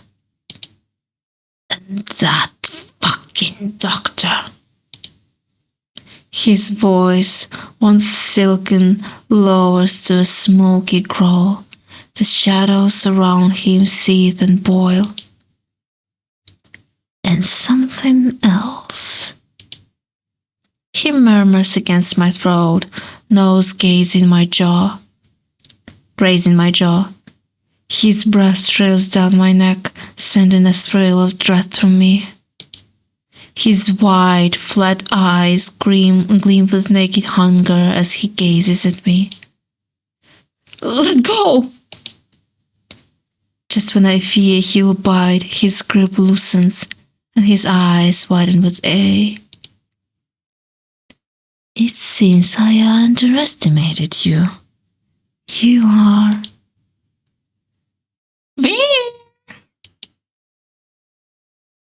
Thank you for saving me, kind woman or stranger or whoever it is. Oh, folks, dude, they're getting scary. Yep, he's getting surely scary. The stranger's ears flatten, and he releases me with a short breath. I yank my arm back, massaging my bandages. He twists around to see a woman duck out from the curtains behind him. Her pressed white uniform marks her as a cleric of the Cenobium. I leave you for all of 10 minutes, and you're making troubles again. Will you quit harassing the tourists? The stranger, where I take it, rolls his eyes and flashes the cleric a withering smile. So suspicious. Can't you see this is a friend of mine? A natural liar. He grins at me and his tail swishes coyly. The woman purses her lips at me, clearly unconvinced. I open my mouth to correct him, but fear cuts in. I was graciously offered my dear friend some free advice. Though his voice remains light and cheerful, his expression darkens. Danger is drawn to you like a moth to flame. It will always find you given time. The woman clucks her tongue as though she's heard this recital 102 times. Word to the wise, don't take free advice from lazy foxes longing in the streets. This crook would sell water to a drowning man for the sheer enjoyment of it. She shrugs off a wilting look from Veer. Oh, please, any friend of yours knows it's true. Now hold still. Veer rises gracefully at her approach. He pushes his hair aside so it drapes over one shoulder, exposing the long line of his neck. And suddenly, it dawns on me that the jingling I heard earlier wasn't coming from his harness, but a heavy iron chain wound around the hitching post and padlocked to the back of his collar. Already on the 4th page. Oh, nice! Let's go! I bet Fox Boy. Yep. The woman produces a crowded key ring from her pocket. She ripples through a dozen identical keys before selecting one and slotted it into the lock. Come on, unless your friend's tagging along on our merry little soulless hunt. They are hunting for soulless inside the city? Words momentarily fail me.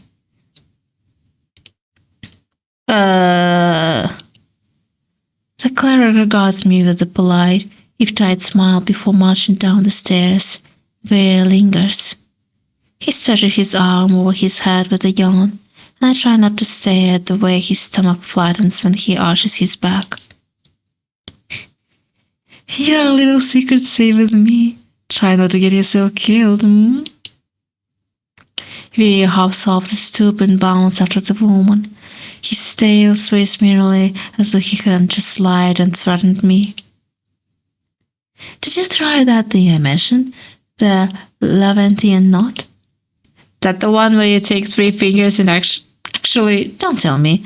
Knowing you is probably disgusting. pardon me, what? Veer's early laughter echoes down the street. It's only after he and the cleric have vanished from sight that I realize I'm still missing something. Wait!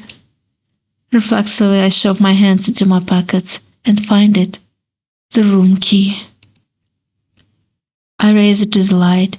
Sure enough, it's my key, but the realization is hardly comforting. I don't know what Veer's game was or what he wanted from me. All I know for certain is that the Cenobium saw fit to leash him, a fate I could share if that's what his Wagyu wanted me.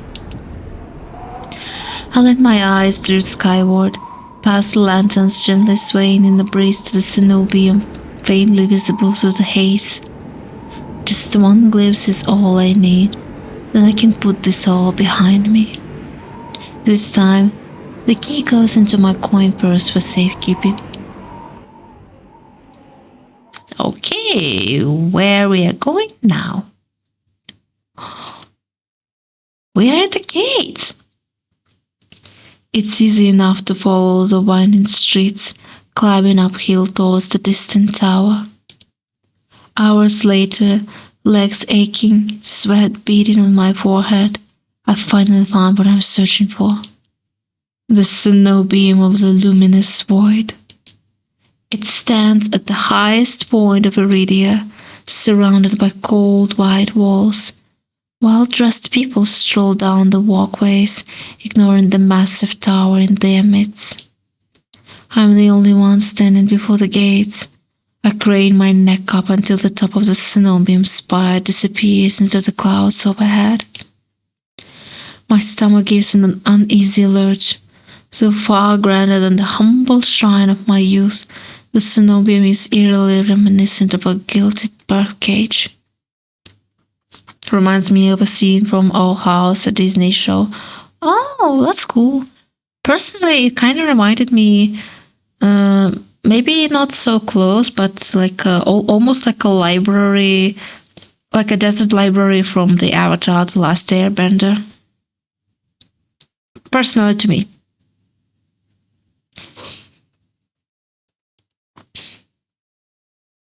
Knocking seems like a terrible idea, but I don't see any other way of making my presence known. I'm halfway up the steps when something moves in my peripheral vision. A shadowy figure crouches beneath one of the white walls. They reach out and tug on the vine as if testing its strength. Hey, you there! The shadow vanishes as quickly as I spot it, and a gaunt-faced man in a crisp charcoal uniform marches up the steps towards me. Another tourist. Get out of there once you're done gawking. A dismissive wave accompanies his equally dismissive words, and he turns without even waiting for my response. I look back at where I saw the intruder, but there is nothing, just the leaves blowing gently in a cool breeze. I step away from the gate, hopelessness washing over me. What? Hello? It is a whisper like... A whisper coats the back of my ear, hot and syrupy. I jerk away but find no one beside me. Instead, halfway down the staircase, I spot a girl peering up at me. She's barefoot, draped in the several layers of worn, moth-eaten clothing. Peculiar metal jewelry hangs across her face and jingles with each slight movement. Her eyes are her most striking feature. They shine a scorching, unnatural crimson. It feels like staring into the sun, and yet I'm strangely captivated by her. She tilts her head, the tinkling of metal laid in the wind. Do you need help?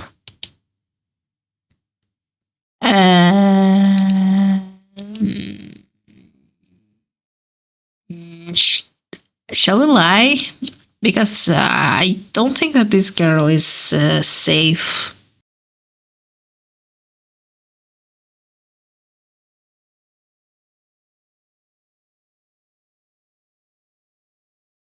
But our protagonist definitely needs help. Or you think we can try?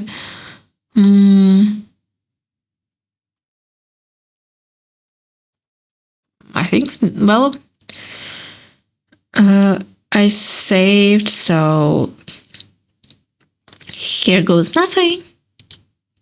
I'm unsure how to respond.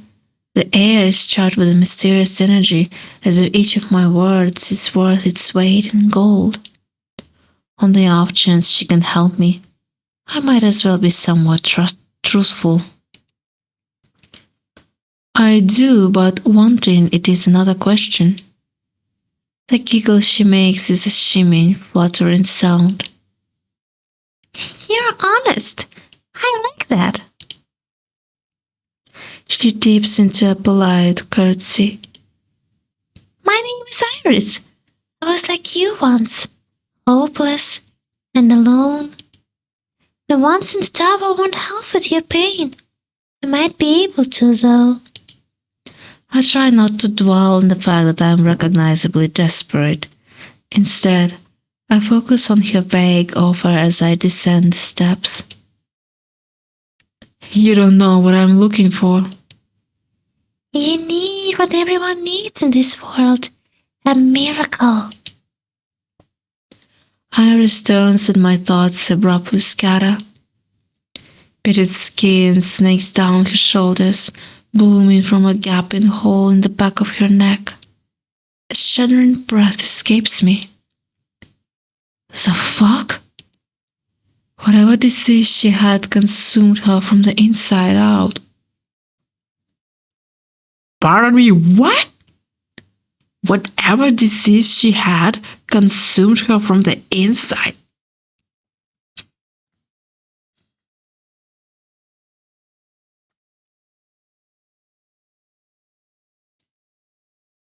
Okay. How's she able to move or breathe? It's impossible. She shouldn't be alive, and yet only get a glimpse before she faces me once more. This time... Oh my god, sorry. I'm so sorry. I'm so sorry. Oh my gosh.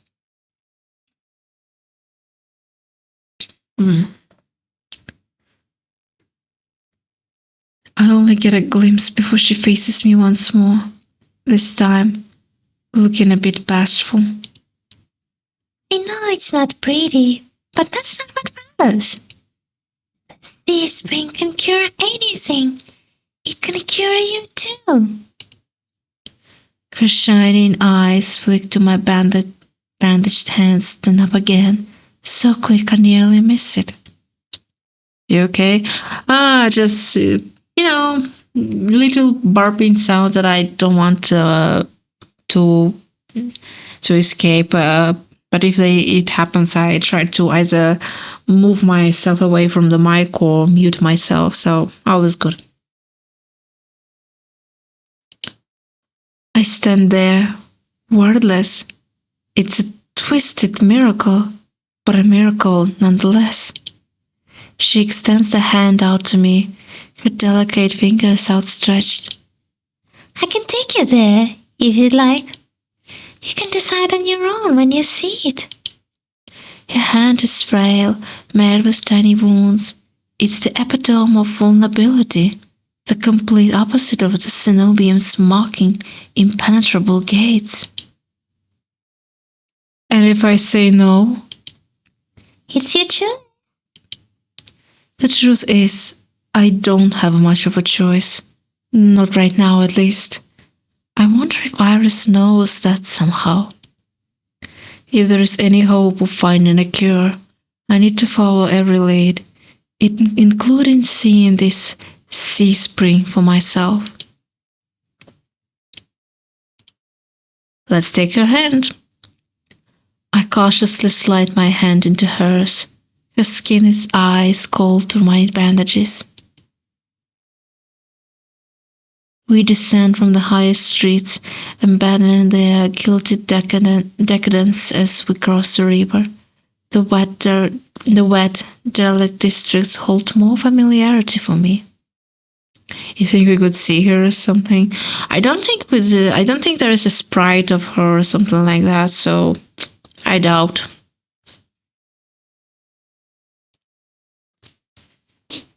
However, Iris leads me farther still, until I'm met with an all too familiar sight. My gut lurches when I face the open horizon.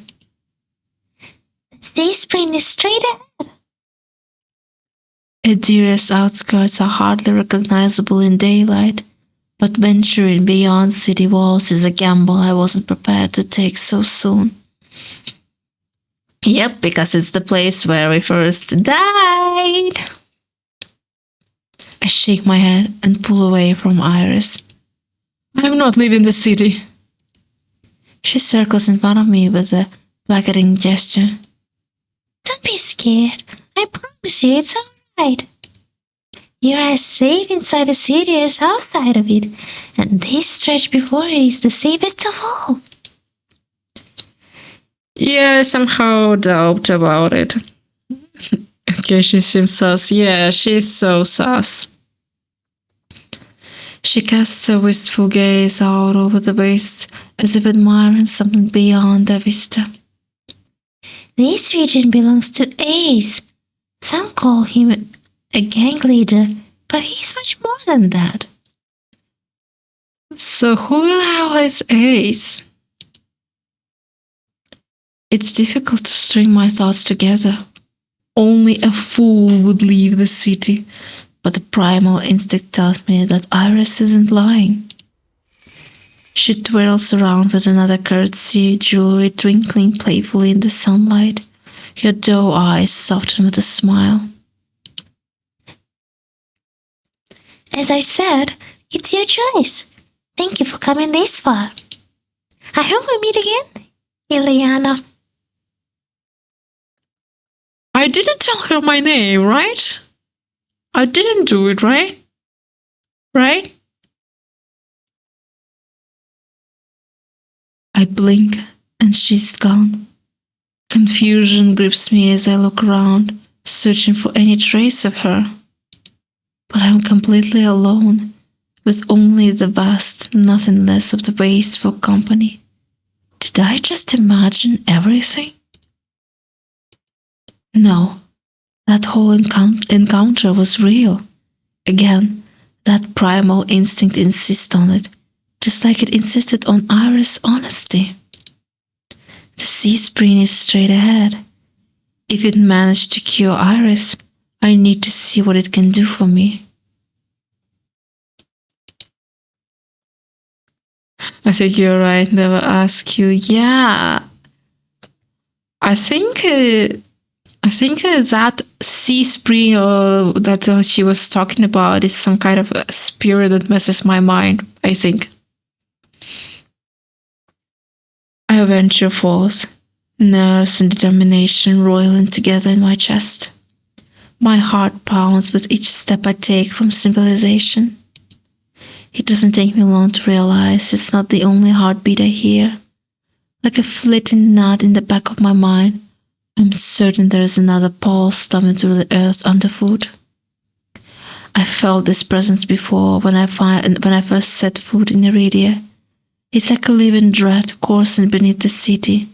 Only this time, it's drawing me closer. For what seemed like an eternity, I forced each foot forward, one step, then another, until the realization hits me. I never told my Iris my name. Yeah, I was right. I never told her my name. So she was the spirit. Uh-oh. Sea Springer, maybe it could be an illusion of a warning, but in disguise. Maybe. But I think we were too trusting to take a step further, so. Something pierces the horizon ahead of me, a building nestled into a tall cliffside. It appears so starkly out of place that it might as well be a hallucination, dripping with extravagance and adorned in honeyed mahogany. It's an ornate jewel of architecture.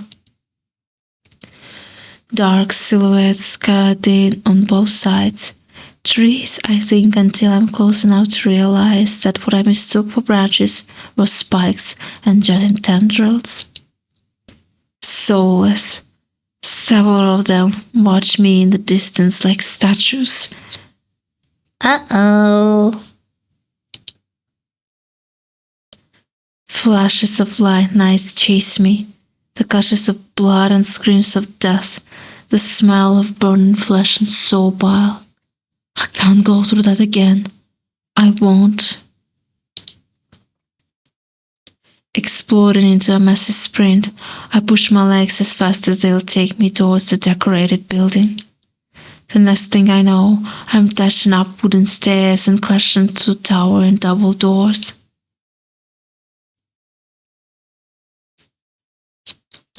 I think we found a shrine of some sort of. And this gang leader that supposedly is nice says, wonder what his price is. Maybe. I wonder myself. A man was born toward the end of the year in December the 11th. The mystery is how can his birthday was always in the middle of summer.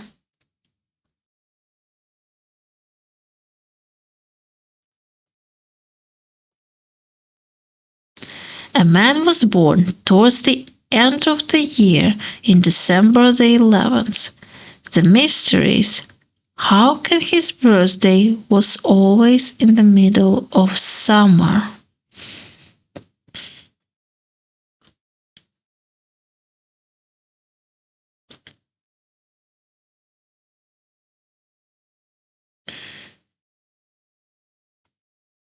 Wait, it's somehow related on a different calendar, right? So, a man was born towards the end of the year. but the end of the year is different for each country, right? So the middle was always in the middle of the summer.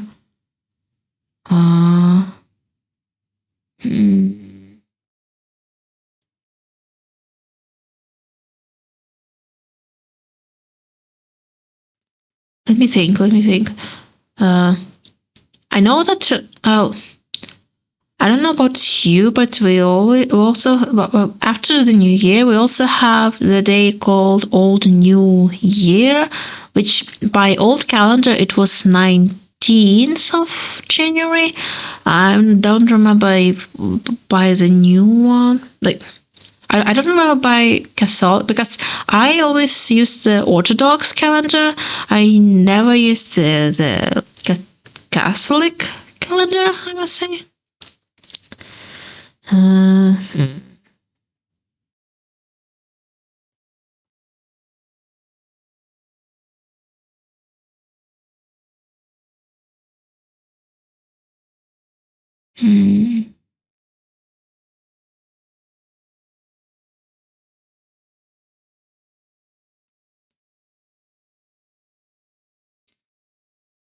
It's nothing to do with calendars. Okay. Then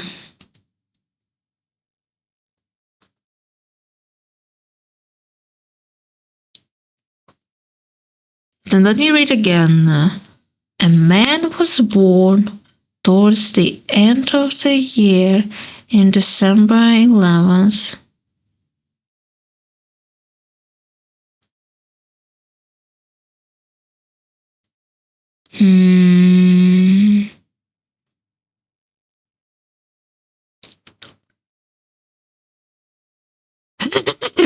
What you dance is now into. I'm thinking, okay? I'm trying to think.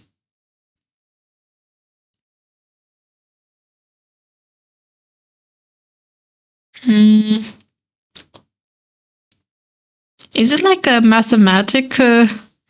Is it like a mathematic mystery? So December 11th.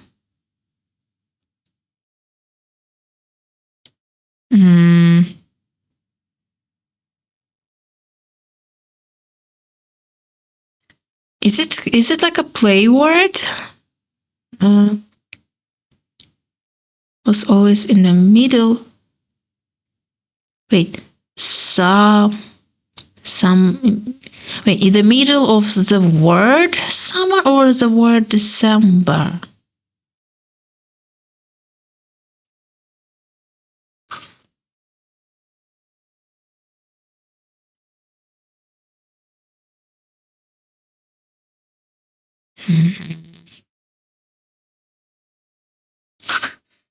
Yeah, but she's playing a good story right now. It's okay. It's okay.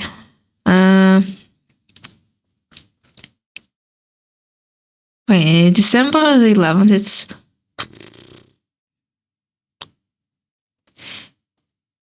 so. Is there a hidden word behind the mystery? Like, is it hidden in a specific word, like December, summer?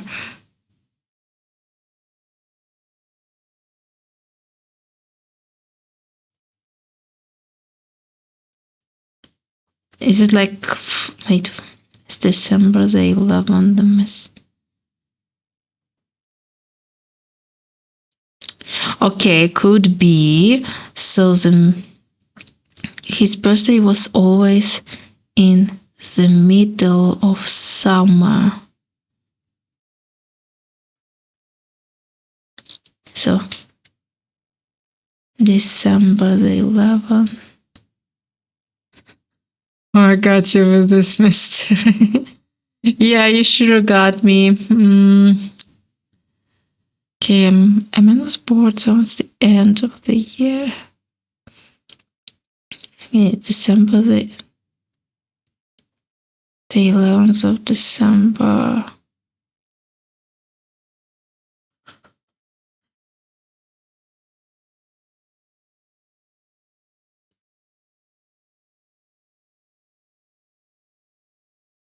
Okay, I think I give up. I don't know. If the answer will be so simple, then count me as stupid. So, but just you wait. I'm gonna get guitar in tomorrow's stream. Oh my god. Answer is he lives in Australia, where in December is summertime.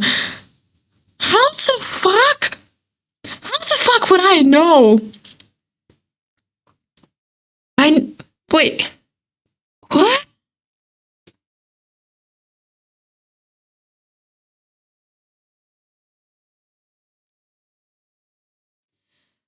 Wait, I should have counted the countries he was born in?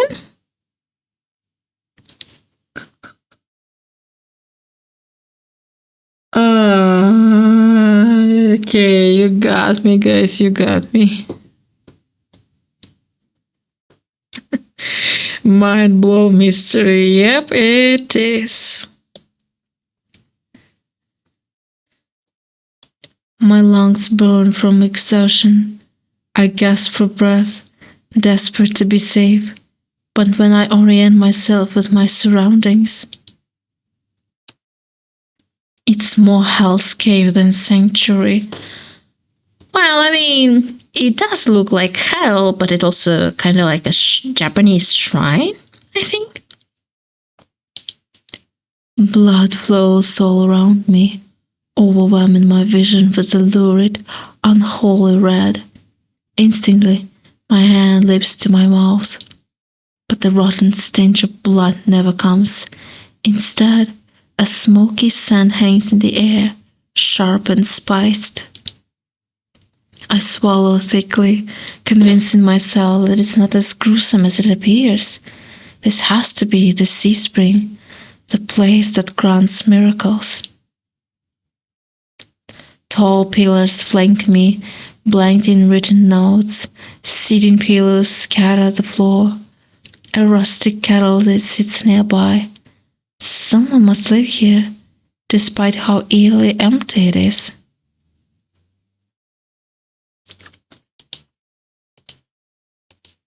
Let's not call anyone out, just in case. Let's stay silent. I approach the paper-covered pillars. Maybe something here can tell me more. I reach for...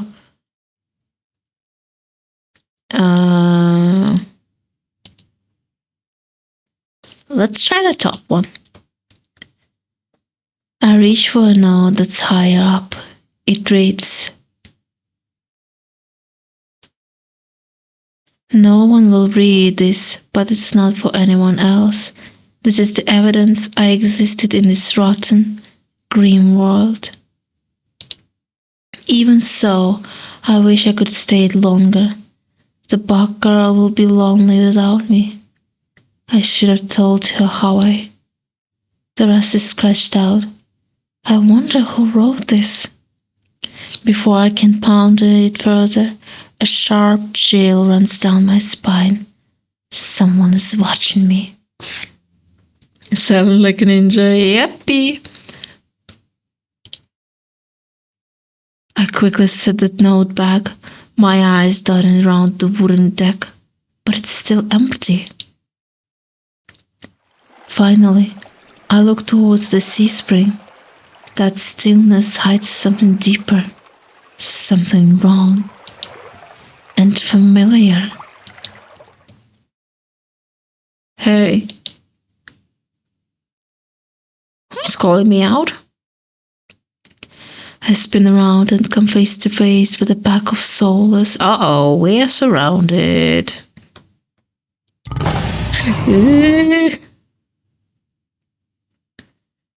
They chitter and growl, tendrils and spikes flare threateningly. All different sizes and species, but sharing one identical trait: glowing crimson eyes. I try to back away, but my heel teeters over the sea spring. I'm cornered. Watch your step. It's deeper than it looks. That voice again. At the sound of it, the souls freeze, their snarls quitting.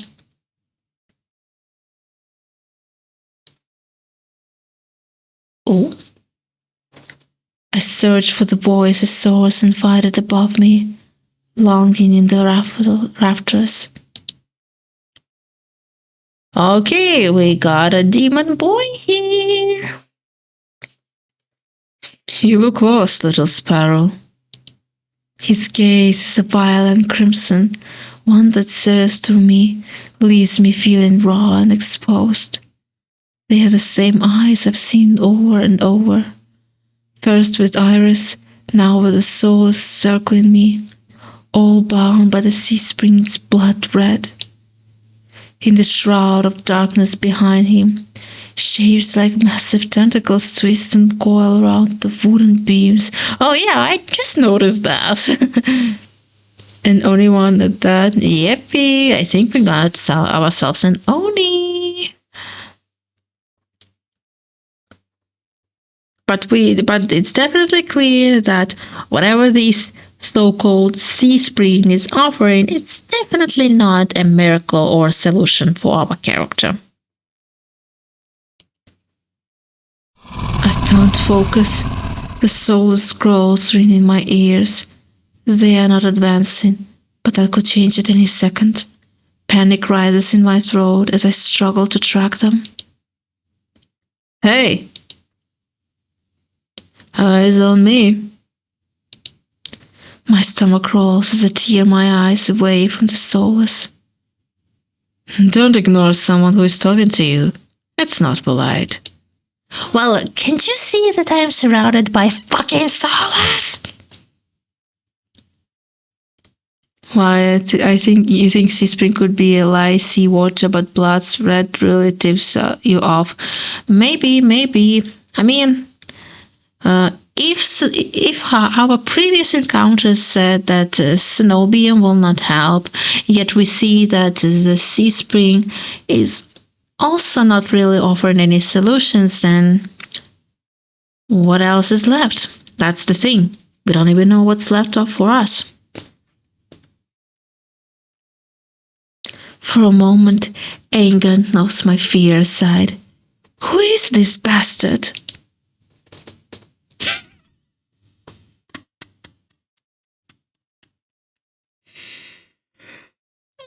I love the second one.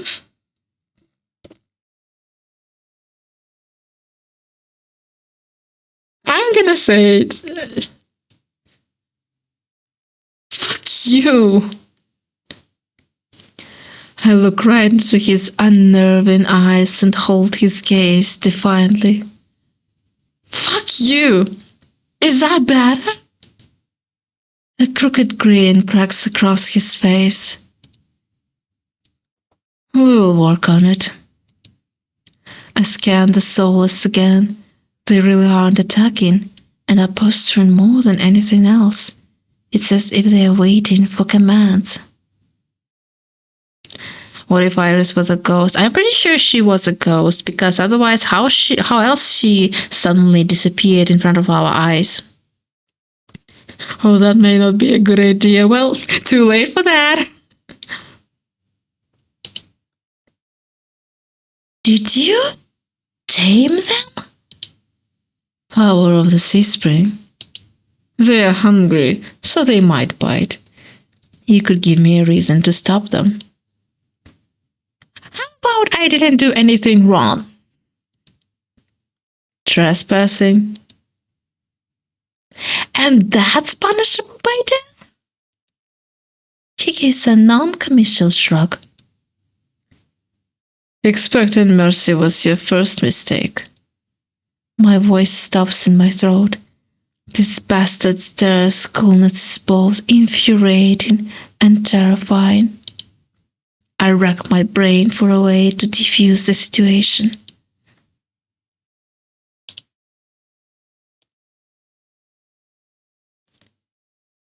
Tell me what you want. I'm not in the mood for guessing games. Your hands. Alarm jolts through me. I hide my hands under my cloak. Show me. Why? Won't ask twice. With a sharp exhale, I reluctantly hold out my bandaged hands. Are you getting off on this? Unwrap them. Heat rushes to my face and fire to my tongue. I should give him a piece of my mind, but not when his soul is one command away from ripping me to shreds. Yet, no matter how much I will myself to move, my body stays frozen in place. I stand there for a long, agonizing minute. My hands are trembling when I finally raise them. I know the skin beneath the wrapping all too well, the hideous, unnatural flesh I've grown to despise. I grip the edge of the bandages. Stop. With a weary sigh, the man slides off the beam and lands with a thud that shakes the panels underfoot. Yeah, I noticed that. He's a monster, tall and imposing, with a presence that commands the room like gravity. Lantern light circles his face in sharp, unforgiving lines. Subtle clinks of metal accompany each of his footsteps. The closer he gets to me, the faster my heart itches. What does he want?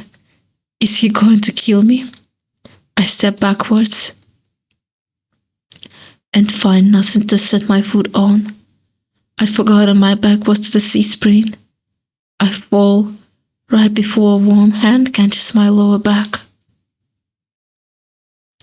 I'm hovering above the C-spring, the scent of smoke and leather enveloping me.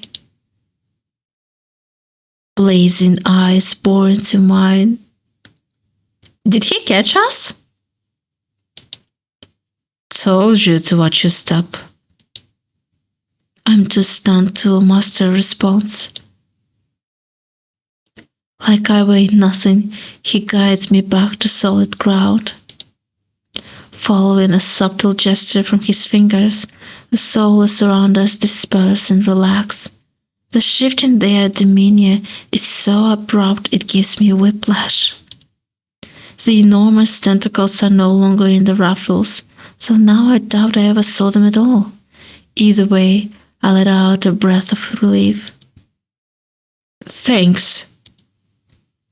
As focused on me as he was before, the monster pays no attention to me now. He kicks some sitting pillows out of the walkways, checks the contents of the kettle with a skull. The sudden disregard is almost insulting. So that's it? I'm not a threat anymore? Never were one. Then why did you threaten me? People get honest when they're afraid. Screw you. You deserve that fuck you response. In other words, he was messing with me. I drag a hand over my face, exhausted by the fact that this is the second time a monster has provoked me today.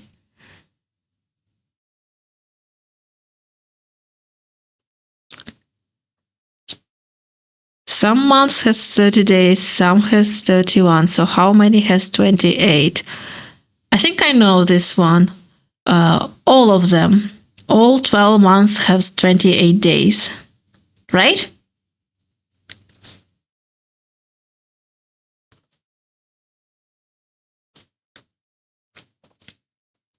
Yeah!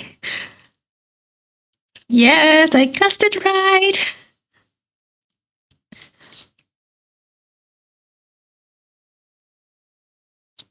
You're an ace, aren't you? Depends on who is asking. One of your friends told me this was your territory. She also said you were a gang leader. But there's no one else here. I thought there'd be more people. Ace picks up the kettle, walks to the edge of the C-spring, and dumps the content into the endless thread. They took a walk.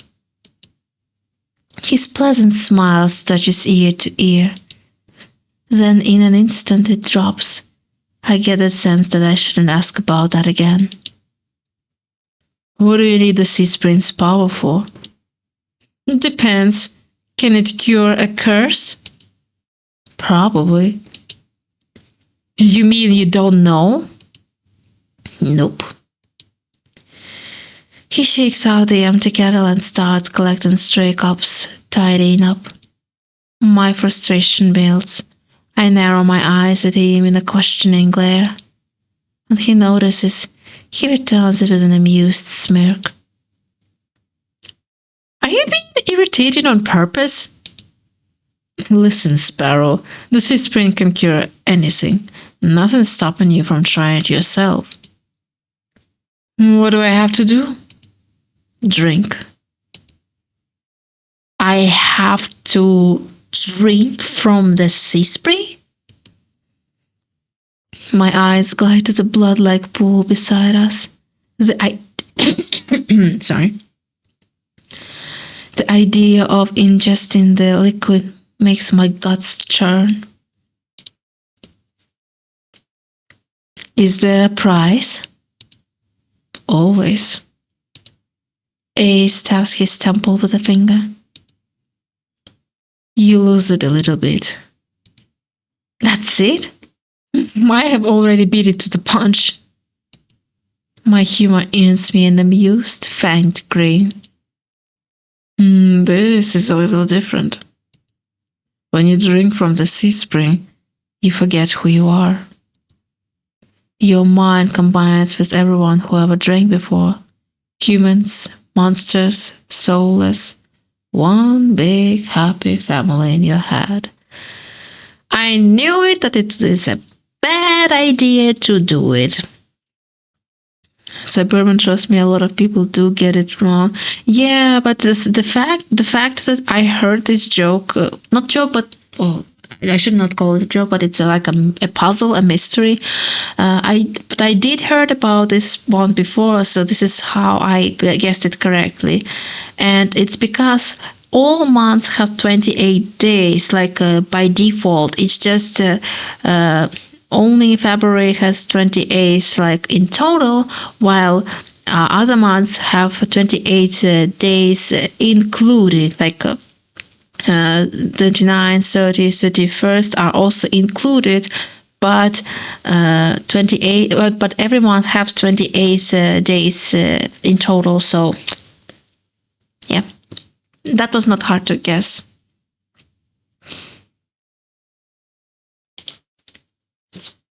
My blood runs cold. I've heard of these before. Group minds. My attendants used to tell me that my power granted people access to a higher plane of understanding, a group mind of my own making. All lies. But something tells me this is real, even if one thing doesn't add up. Your eyes are red too, but you obviously haven't forgotten who you are. Before I can finish my sentence, Ace strides past me towards the entrance. Time is up. Let's finish this later. Wait, already? You barely told me anything. Came on a bad day. I've got somewhere to be. There are still so many questions burning on the tip of my tongue, but my frustration spills out before I can ask any of them. I was told to come here for help, but instead I get threatened and kicked out. You're joking, right?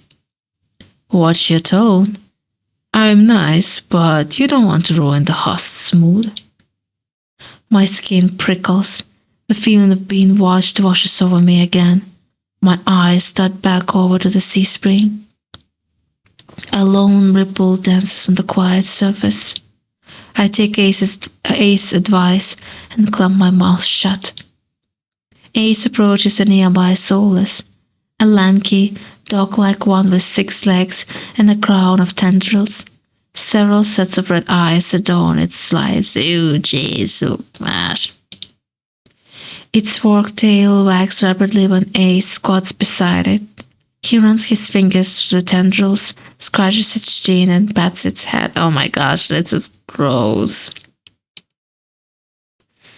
A gentle smile plays across Ace's lips. The affection he holds for the soulless is painfully clear. I dip my eyes away, my stomach fluttering at the tender side. It's getting dark out, so this pretty girl will guide you back. You're telling me that this fucking soulless monster creature of yours, I assume, is going to guide me back to a fucking city? You're joking. Just tell me you're joking, right? A monster who can rip my body apart in pieces, in lambs, or whatever, will guide me back to the city. Unless it's under your command, it's okay, but it's still... What?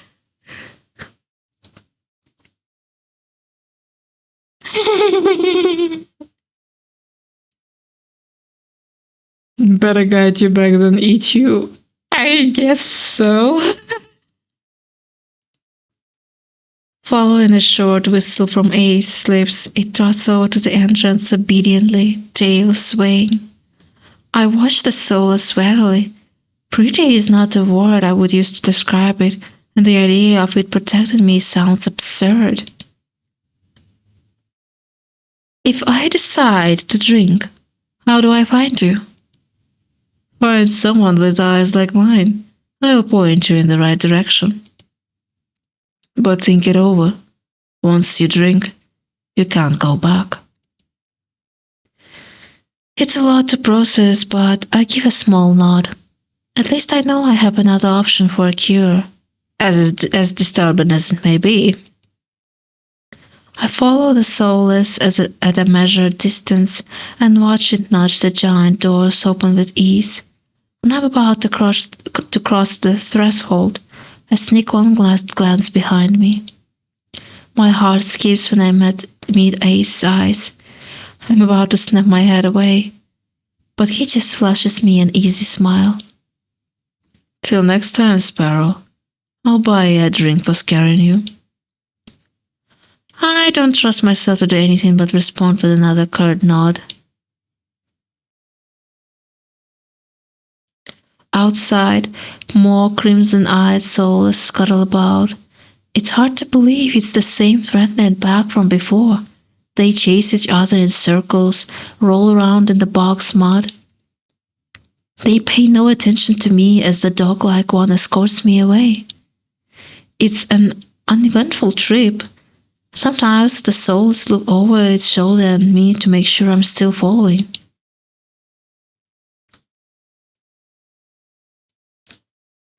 Dusk darkens the sky by the time we reach the city. I can't sense that massive heartbeat anymore. Maybe it was all in my head. The soul sits, canting its head at me with familiar crimson eyes.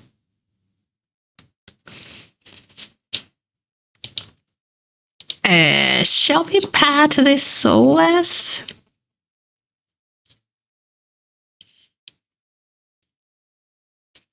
It's called taking the good road and not anger the driver, and wise men saying I learned. True. Had him, yes. But it's so gross.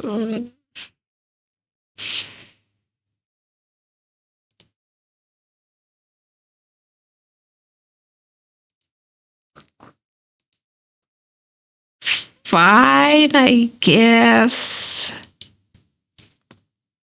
As nervous as I am, I carefully glide my fingers through the soulless tendrils and scratch beneath its chin, just like Ace had. It pushes me to my palm in response, rumbling with a sound akin to a purr. The vibrations are soothing, almost therapeutic. When it's satisfied, the soulless spins around and scampers back in the direction we came, vanishing into the darkness. I've just arrived in Aridia, but I've already encountered so many things I thought were impossible. same soul as being one of them. My head spins. Maybe I should call it a day. Oh, he's like a kitten. No, he's not. It's basically the same as if you try to adopt an alien from Alien Isolation as a fucking cat. Nightfall creeps across the street of Aridia. The city, labyrinth, even in daytime, has now become a barren of treacherous alleyways.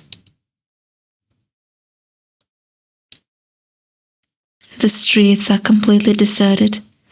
If I hadn't been here earlier... Sorry.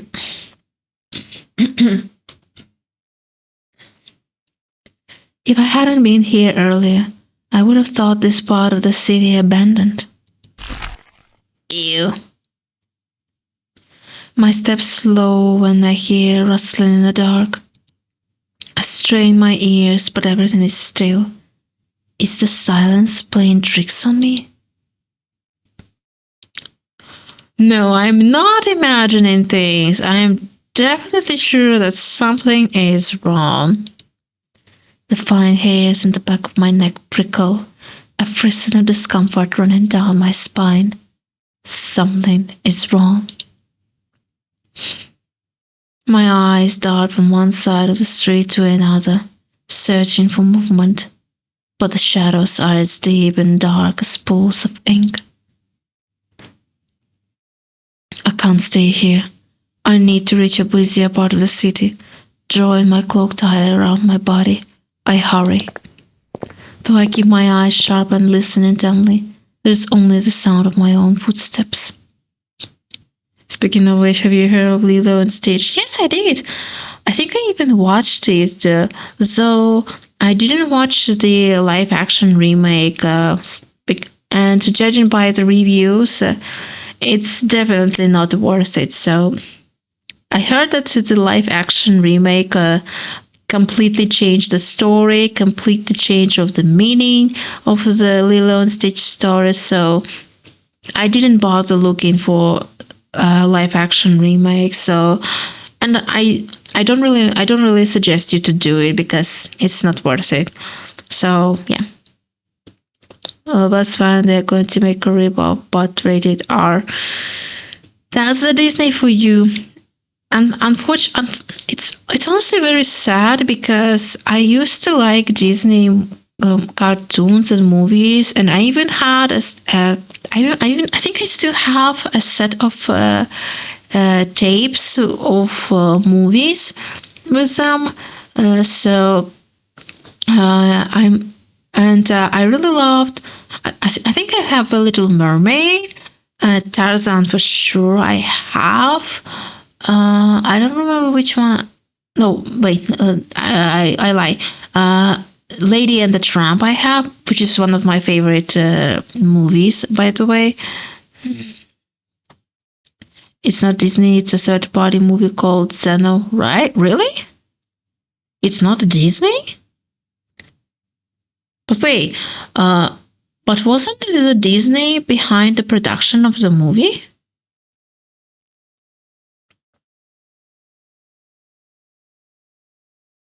Or am I mistaking something? I just need some clarification. That's it. That's all, really.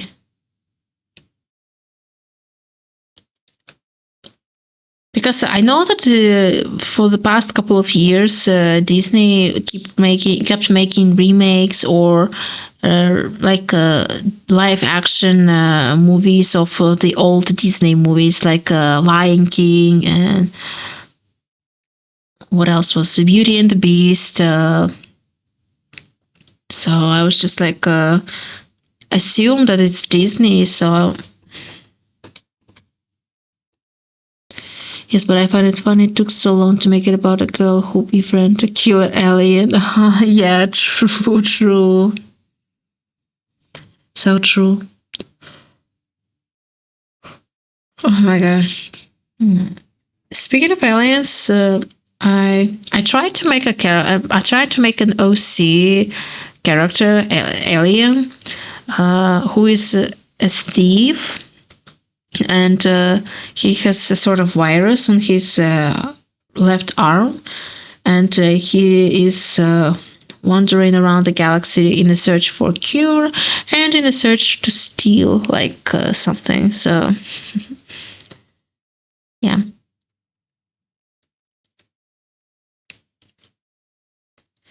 So I kept my eyes sharp and listened intently.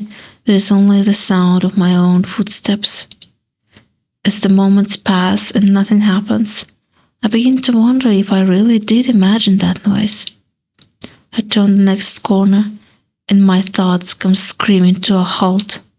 My head spins, the world burns as an adrenaline rushes through my veins. Only one thing is clear amidst the haze. It's a fucking soulless. The soulless that attacked the caravan. It's crouched over a dark, indistinct shape, a body.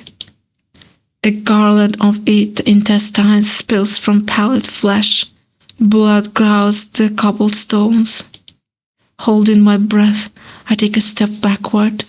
When the bad slurping sounds don't bend, I take another, then another. Then a shard glass crunches under my heel. Fuck! The world slows to a crawl as the soulless raises its head, blood dripping from its tendrils. Every single one of its bulging eyes fixed unblinkingly on me. It's really here. It comes back for me.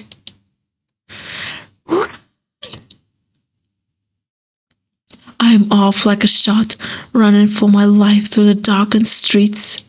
Behind me, a piercing bass spits the silence and heavy footfalls pound after me. Jesus, that was so fucking loud. My heart thunders in my chest. I take turns at a random, trying to lose the soulless in the maze of streets, but I can't seem to shake it. I can hear its breathing now, a wet, fluttering rasp, growing closer and closer. The same claws that severed my arms swept out.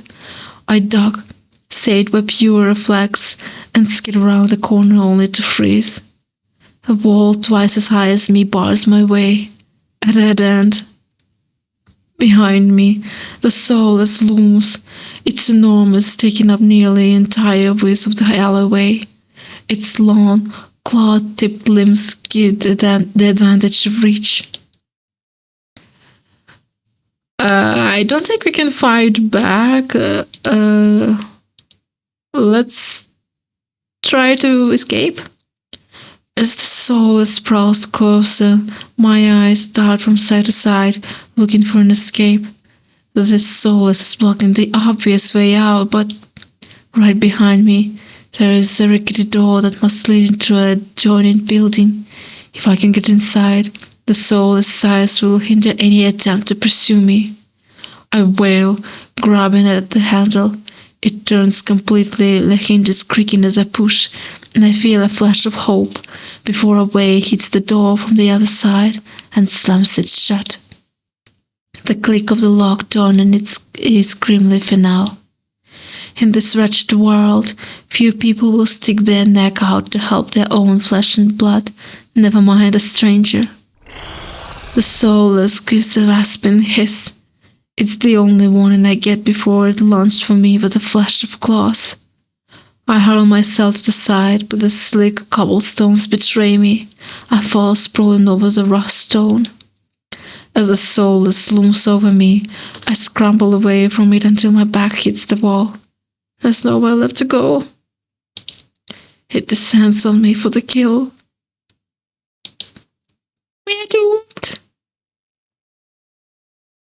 But the impact never comes. Wait, we are saved? I verily crack one eye open, then the other, not sure whether I should believe what I am seeing. A hooded figure crouches in front of me.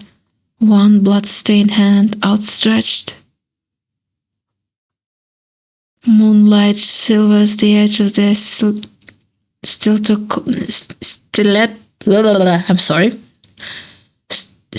knife.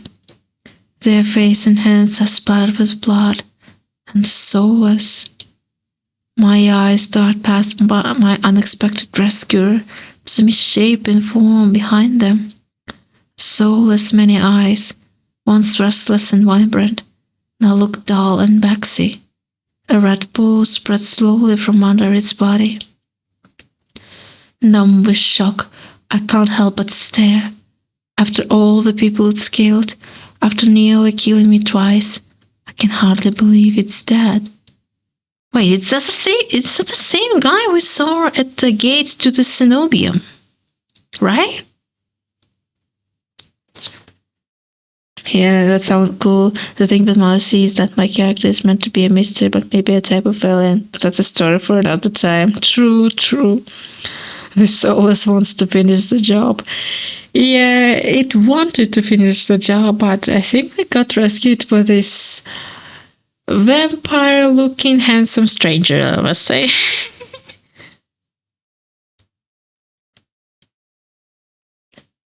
Well, I gingerly take the offered hand. The hunter's gaze dips to my bandages, pale lips part on the brink of a question, then close again. With a strained belie in their slight frame, they pull me upright. Something about them is strange, unlike any human or monster I've ever met.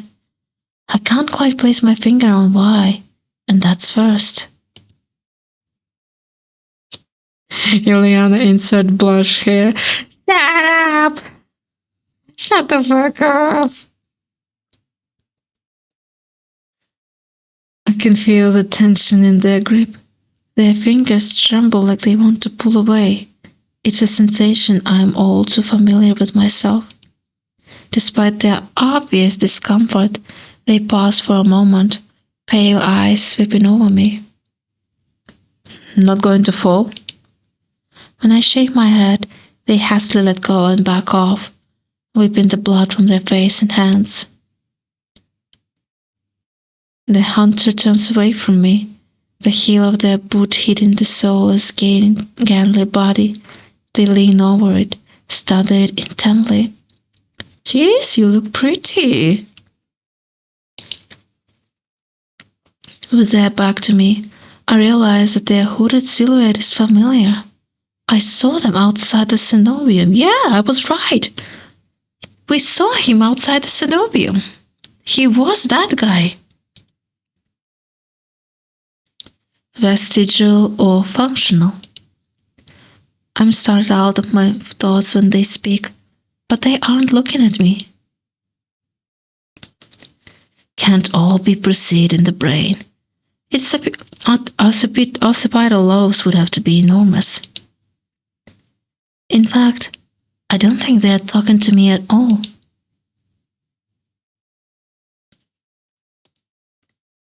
Let's try to stay quiet. I linger to listen, curious despite myself.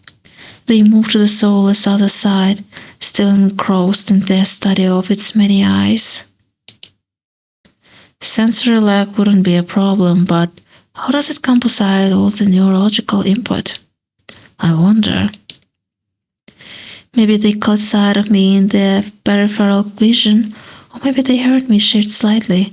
The hunter jolts upright, wide eyes landing on me. You're still here?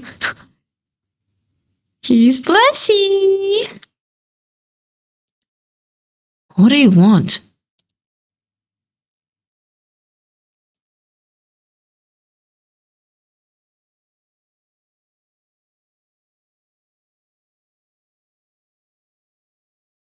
Let's first thank him. Let's be polite. I wanted to thank you. They stare at me. Though their lips part, they seem to struggle to figure out what to say. Not used to hearing that? Blasi! That hint of uncertainty almost vanishes under their skull. Almost. You shouldn't need my help to begin with. What are you thinking, traveling alone at night? This is far from the worst thing hunting Lowtown. I can't make heads or tails of them. First they saved me, and now they scold me? Lesson learned. I could do without the lecture, though. To my surprise, they break eye contact. They frown, though their disapproval doesn't seem directed at me. If you're not going to run off screaming, you might as well wait until I'm done. Their attention glides back to the soulless corpse. They examine it with an inscrutable expression. I clear my throat to feel the silence. I'm Ileana. Min. Suddenly, Min tenses. Their blade flashes as they drive into the back of the soulless snack. The soulless thrashes once, letting out a rattling hiss as the air leaves its lungs. Ew. That's gross. Min leans on the blade, driving it deeper and deeper until there's a sickening crunch and the creature goes limp. My heart thuds in my chest. It must have been clinging to life by a thread. Min straightens up, withdrawing their blade in a single smooth motion. Better to put wretched things like this out of their misery. They calmly clean the blood from their knife. I swallow, my eyes still glued to the cooling corpse.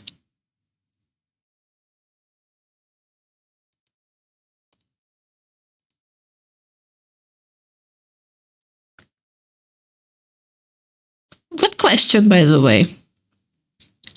Are you some kind of scientist? Are you some kind of scientist? Min stops mid-motion, lifting their head to stare at me. You knew exactly where to strike. Have you studied anatomy or medicine? Not quite. Why is there soulless inside the city? Min looks at me, eyes searching before realization dawns. You're new here. There's no walls around the city. Soulless can come and go as they please until someone is contracted to stop them. The Cenobium's patrols don't bother to protect Lowtown. Not anymore. Let me guess. You are not a fan of the Cenobium. I wouldn't go that far. Either way, it looks like I owe you. Min's brow abruptly furrows, and they sheath their knife, motioning for me to follow. It's not safe here. The vultures can smell death. I'm not quite sure what they meant, but I don't want to stay lost in this city. I trail behind them as they stride down the street. If it's so dangerous, then why are you helping me? I came for the bounty on that soulless, and you were in the way. Not killing you isn't the same as helping you. Don't count on being so lucky again, or you'll be dead by sunrise. Their answer is stingingly harsh.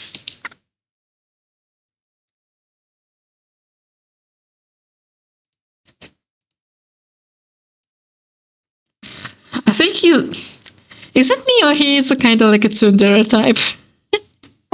You know, those like try to be harsh outside, but in reality they have a soft spot. His words make brain hurt. True. Blushes, you both do it well. Shush you.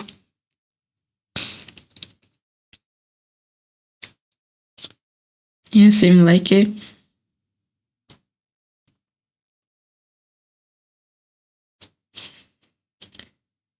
Well, I mean, I cannot refuse to his help, so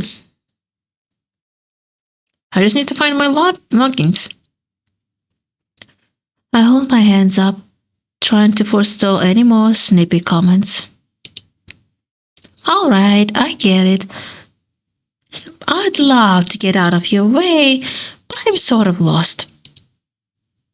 I just need directions back to my lodgings. Their brow furrows slightly. They open their mouths, and for a moment, I could swear they look regretful. They sigh and shake their head. It's too dangerous at this hour. I'll take you wherever you are staying. I wasn't expecting to get directions, given their attitude. When they realize I'm staring, they look away with a huff. It'll be past her, that's all. I have a room at the Wetwick. At the name, Min's face falls. That gaudy cesspit. Not a fan? It's full of drinks and idiots. What do you think? True, it doesn't seem like their kind of place. Well, that's where I'm staying. Are you taking back your offer? Min exhales sharply and shakes their head. This way. Min's road is completely different from my slow early morning meandering. Their steps are swift and sure, even though all the streets blur together in the dark. You know the city pretty well. I grew up here. I think that's the first thing they've told me voluntarily since we met. Or was it always like this? Min's gaze wanders, dragging along the dingy buildings. I struggle to decipher their expression. Regret? No. Aridia was never perfect, but it used to be a place worth living in. I can't make heads or tails of Min's answer. Aridia is the last bastion of humanity in this wasteland. Where else is worth living? The Wetwick's not much farther now. In no time at all, the shadowy alleys of Lowtown give way to brightly lit avenues and crowds of lively people. It's as if half the city has poured into the Amaryllis district's colorful streets. Laughter, clinking glasses, and music assault my ears from every direction. Yet most of the noise comes from the Wetwick. Its doors hang wide open. Bright lanterns frame a tall and familiar figure. Eliana and Min, I see. It's hard to say which of us is more surprised. You know each other? Min is a freelancer who has done a few errands for me. They are quite reliable. Though I can't say I remember you escorting travelers. Eliana nearly walked into the jaws of the soulless. I thought bringing her here would be less trouble. If you're staying here, I take it Leander was able to help you. As it happens, I was also headed in that direction. Shall we? Fine. He still owes me for yesterday's work. It seems like the gang is coming up together. I guess they knew each other. Yep. I'm pretty sure they know each other pretty well. I think. Min drags their feet, reluctantly trailing me into the tavern.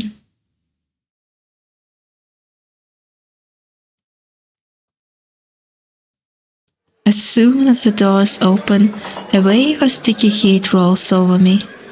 In the hours since I left, the wick has grown suffocatingly crowded. Kura stands a head taller than most. Even so, I nearly lose sight of him amid a sea of swarming bodies. Pardon me. As if on cue the crowd parts, Kura glances over his shoulder at Min and me before gliding through. How can anyone breathe in here? Min follows at a clipped pace. Behind the bar, Leander holds a pair of shot glasses brimming with luminous green liquid. And now for the finishing touch. A flash of magic paints the glasses white with frost. You'll never guess what's in these. He slides the glasses across the counter, and I get my third and fourth shocks of the evening in rapid succession. 4.5 hours, a new record. Really? We're streaming that long? I thought it's like 3 hours. Okay. Ace leans against the bar, an elbow propped up on the counter. Hey, that's our demon boy here. He catches the glasses and lifts one of the light before turning it upside down. The contents, magically congealed, stay firmly in place. I guess this is the place where they all gather? You're supposed to make drinks, pretty boy. Don't tell me you're wasted already.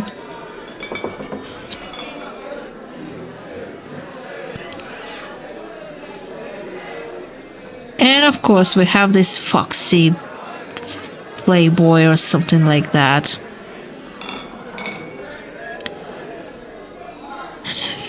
Via, perched on the counter beside Ace, looks at the shot glass and shakes his head. What have we here? A bucket full of boogers, Leander's nose treasure. You've eaten worse. Pierre's lips twitch and his ears flatten when offered a glass. Ace snickers. Coward. Don't tell me you are actually.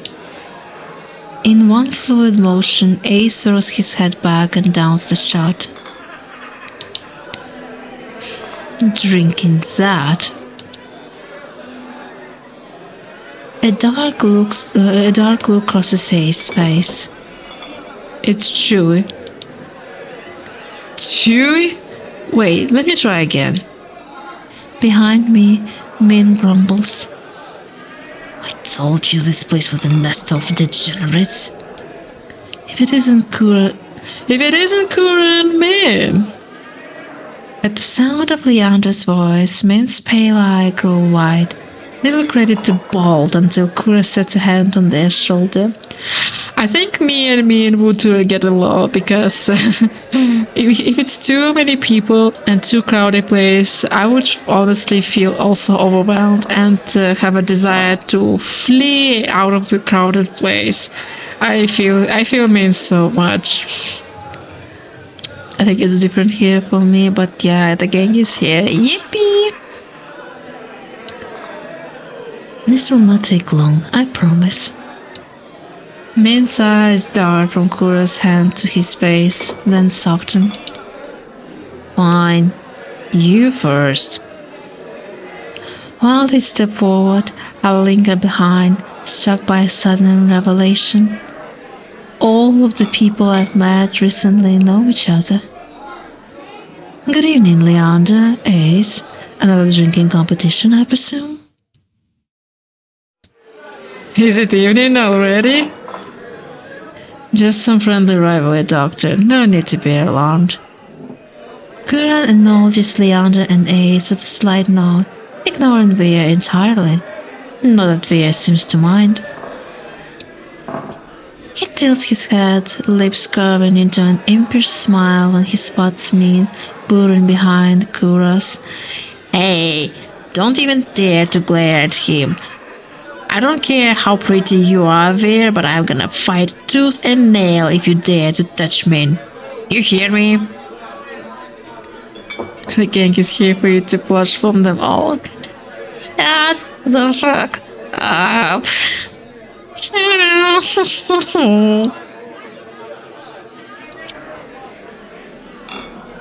almost didn't see you here, man.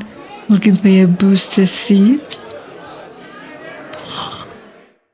Just look at his pretty hair. Oh my god, he looks so cute. He's so cute. Men pushes their hood back and levels Veer with a cool look. I thought pets weren't allowed in here. Nice response. His eyes narrow. Ooh, that's a cute picture. At the first sigh of an impending fight, Leander vaults over the counter. Let's try and keep the peace. It's not every day the esteemed doctor takes us up on a drink. His arm snakes around Kura's shoulders. You are finally taking me up on that drink, right, Kura? Yeah, oh my god, they're so cute. I want them all. Shut up. I'm afraid not. We were merely escorting Liana back to her lodgings. Kura gestures in my direction, and my stomach sinks. I reluctantly step into the light. Leander's face brightens as soon as he sees me. Eliana, it's been too long. Everyone, this is Eliana. She's new to Iridia. I feel 4 pairs of eyes fixed on me, and suddenly the bar seems suffocatingly small. My voice nearly catches in my throat.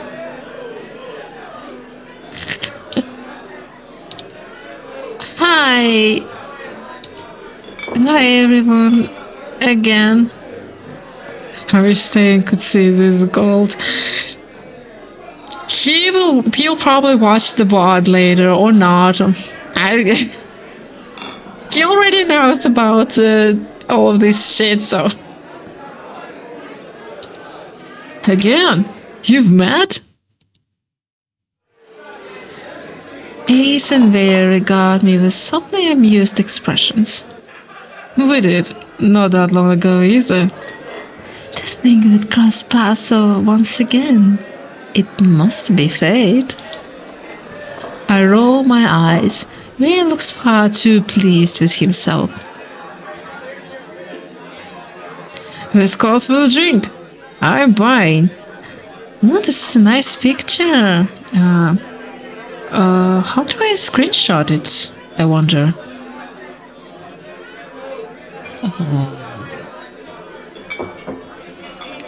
Or shall I look? Wait, hold on. I forgot how to do screenshots. Was it?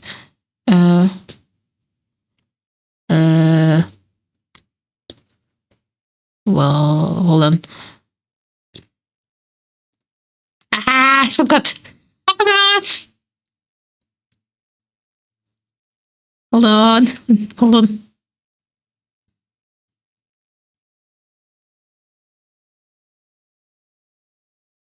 I need to search.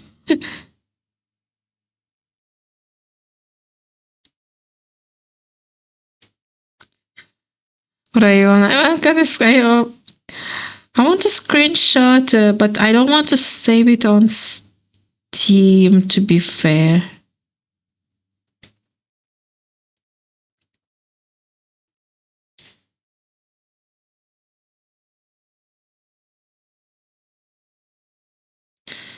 Okay, so Windows key.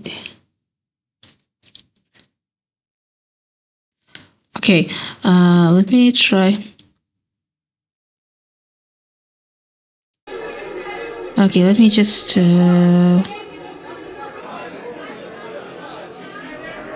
okay, I think I did it. The screenshot should be saved. I need to check where I saved it. On PC. No, I was thinking. I was searching for my laptop. How do I do it? So I already did it. I already did it. Maybe I will just check quickly where did I save it. Okay. Okay, got it. I got the screenshot. I know where it is. So all is good. All is good. But it's perfect. You guys can screenshot me with this all you want. I will add my avatar once the game is out. Maybe I will even use this as a thumbnail or something like that. Oh All eyes turned to Leander, freeing me from the burden of attention. I still can't believe they all know each other. Watching them talk among themselves is surreal. But for the first time since I undertook the journey to Aridia, I feel a faint glimmer of hope. I know I was meant to meet them. The low, pleasant rumble of Leander's laughter pulls me from my restless thoughts. I've got to admit, I'm surprised. You make friends faster, Liana. Shush you. I wouldn't go that far. We are more like acquaintances. A wise man once said that acquaintances are merely friends you haven't shared a drink with yet. A wise man? You said that. Here, last week. Min's lips curl with distaste, but Leander continues unperturbed. Let's toast to Liana's health. Here to join in, Doctor? Kura politely declines with a wave of his hand. How about you, Min? No. He's just like, no. Are you? No. A resounding pop pierces the din of the bar. We all turn to find the bartender pouring champagne from an old bottle, its label worn blank. He hands the drink to Veer. When did they start serving champagne here? Veer pauses to lick the foam from his fingers with a coy smile. You don't mind, don't you? In a blink, the concern on Leander's face vanishes. No, be my guest. While chuckling, Leander shoots the bartender a questioning look. Completely disinterested in his company, he scans his head at me with a light smile. How about you, Sparrow? I did say I would buy you a drink. No, my treat. Ace regards Leander over the rim of his glass. In a dim light, the glint in his eyes looked downright dangerous. What it'll be, Liana?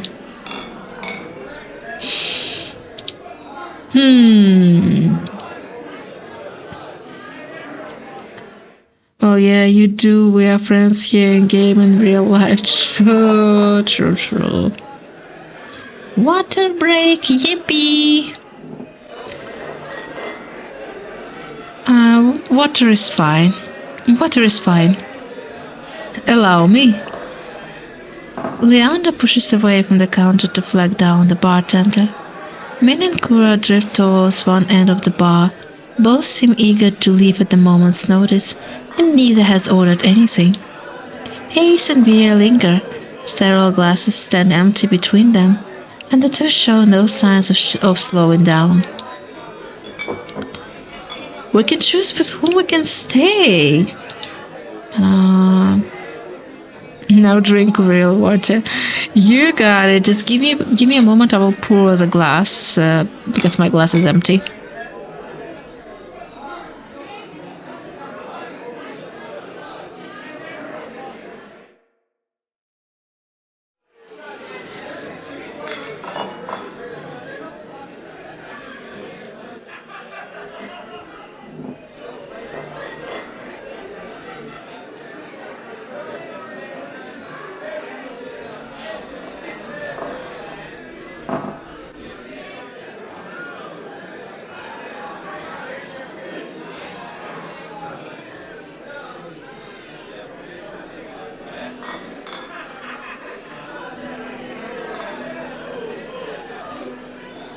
Okay, I'm back with a full glass of water.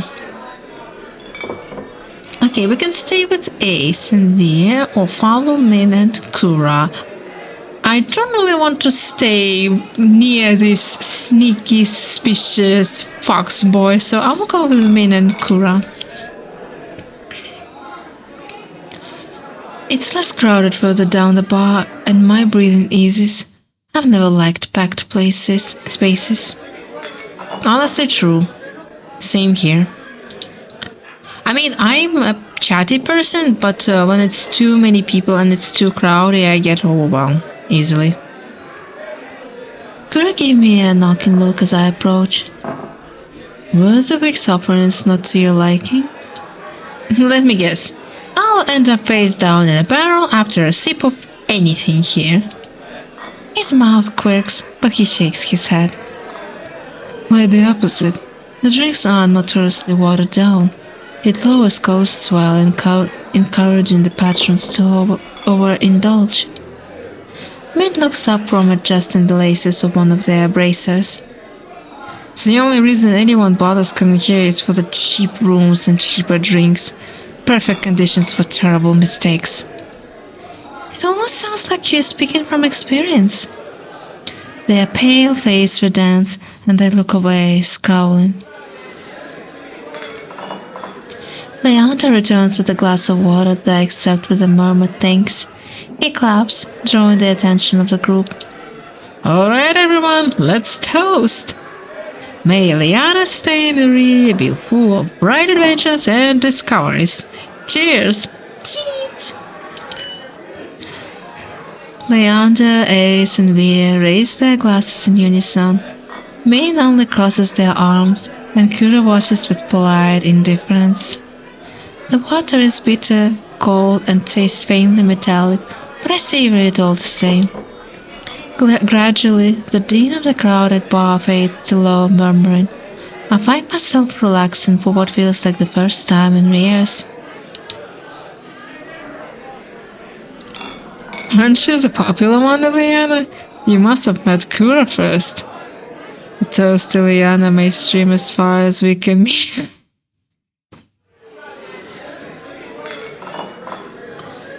Of course you would say this toast, of course.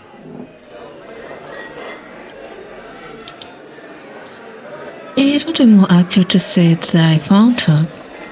She saved my life. I merely performed my duty as a doctor. Although I'll admit I was confused when I woke up naked. Leander makes a choked noise. Somewhere behind him, Min sighs. It's not what you think. It's not what you think.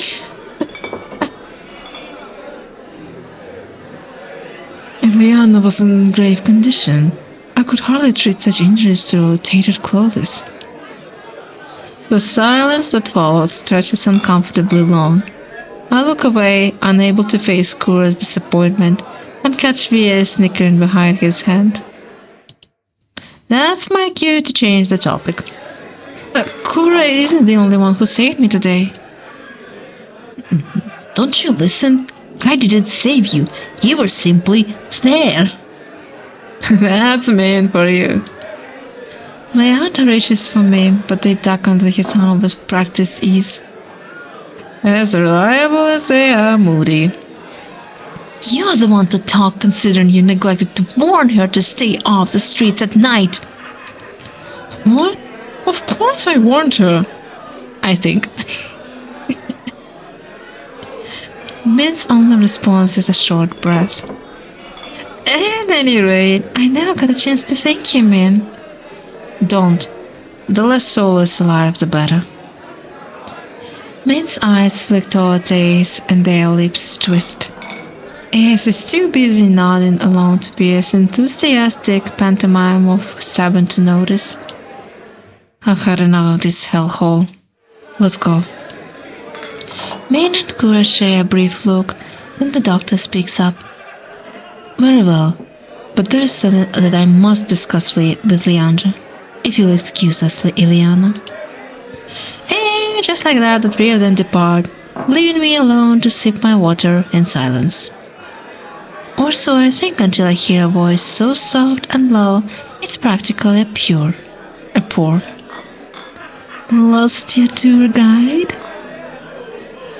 Of course, it's Veer.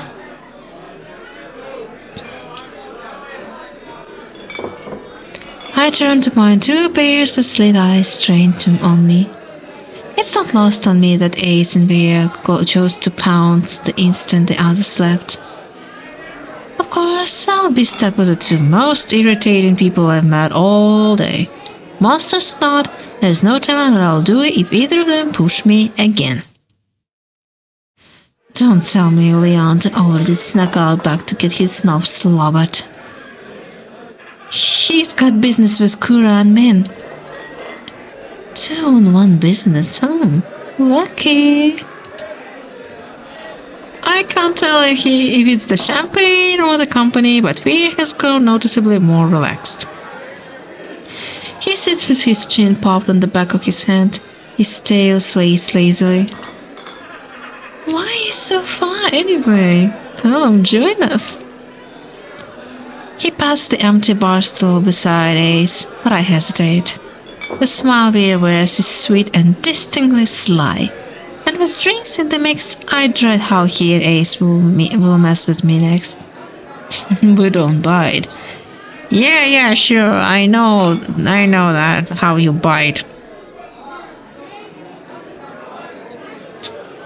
I'm not so sure about that.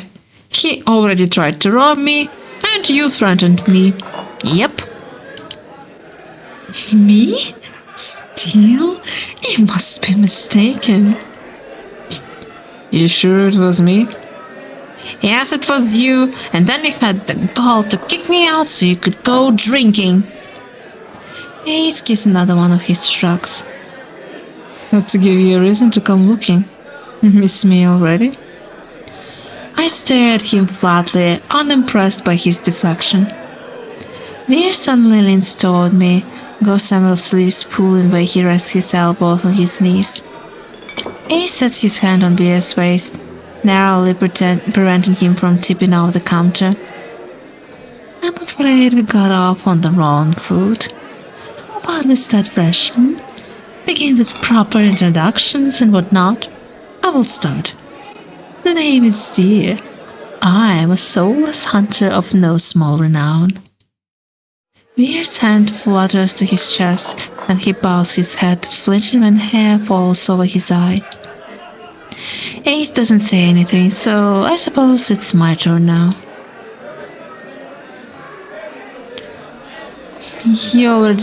I'm certain you already know my name. Hard not to when Leander shouts it every other second. Veer tips his head back and drains the rest of his champagne. It's a pleasure to formally meet you, Eliana. He says my name slowly and deliberately, savoring every syllable. A tingle jumps down my spine. I quickly turn my gaze away. That sounds so sassy. Yippee! Ace smirks at my reaction. Is something funny? Nope. I open my mouth and close it just as quickly. Do you want me to react, goading me into another ridiculous game? While their sharp cat-like eyes keep me on edge, something about this tension is fun. It must be the fatigue. A flash of white over Ace's shoulder catches on my eye. Across the bar, Kura heads for the door. I don't see Leander or Min, but it feels wrong to let the doctor leave without saying goodbye. I'll be back.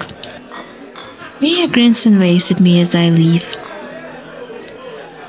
I slip through the crowd, careful not to touch anyone, but just as I am nearing Kura, I stagger shoulder checked by a man with a neck twice as wide as his head. He stares down at me, nostrils flaring. Out of my way, shit stain. Asshole! I mutter while massaging my throbbing elbow.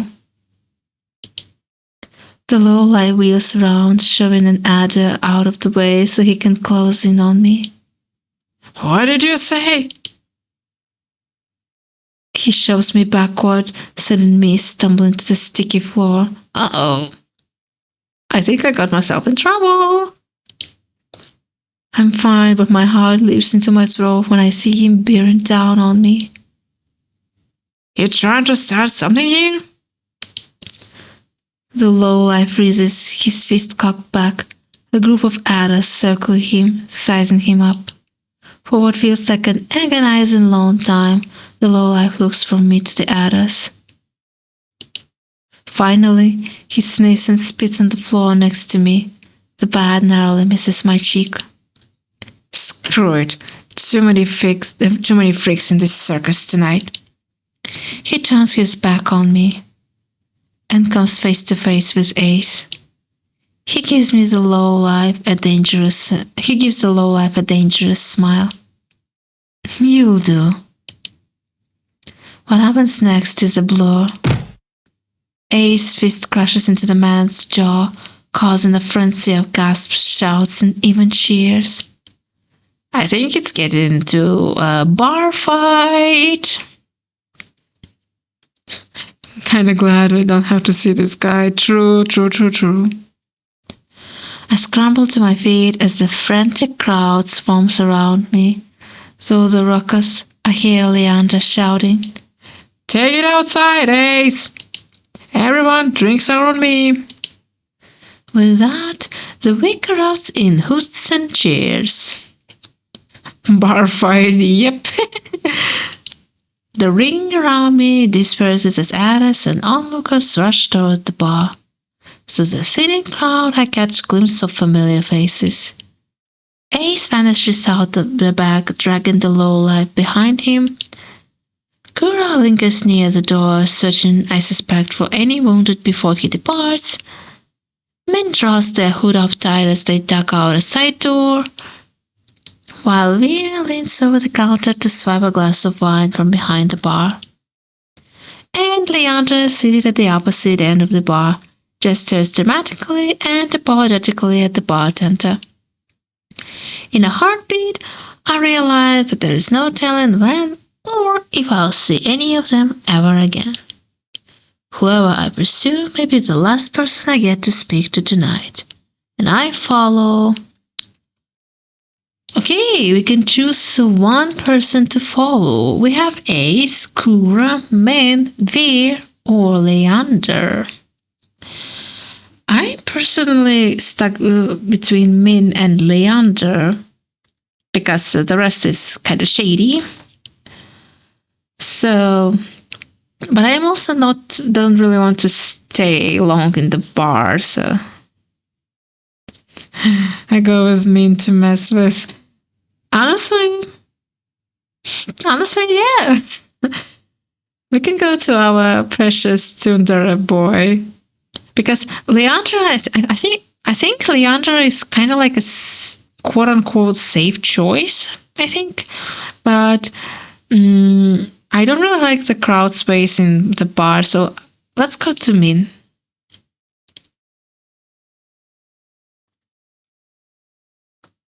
I can't let Min slip away so easily. They might be the most standoffish person I've met so far, but they are the only one who seems somewhat neutral on the Cenobium. My gut tells me they know more about that tower than they are letting on. By the time I make it out of the bar, Min's already halfway down the street. Drawing my cloak close to ward off the chill, I hurry after them, but at this hour, the Amaryllis district is full of carousels. While Min slips through the crowd with surprising agility, I struggle to keep pace. The edge of their cloak flutters as they round the corner. Determined to catch up, I take the same turn into a dim side street.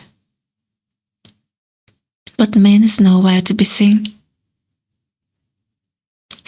Didn't you learn your lesson earlier? I nearly jump out of my skin, willing to find Min behind me. They don't even look ruffled. They fold their arms, pointedly staring me down. I thought nearly getting eaten would have taught you that being out alone at night is dangerous.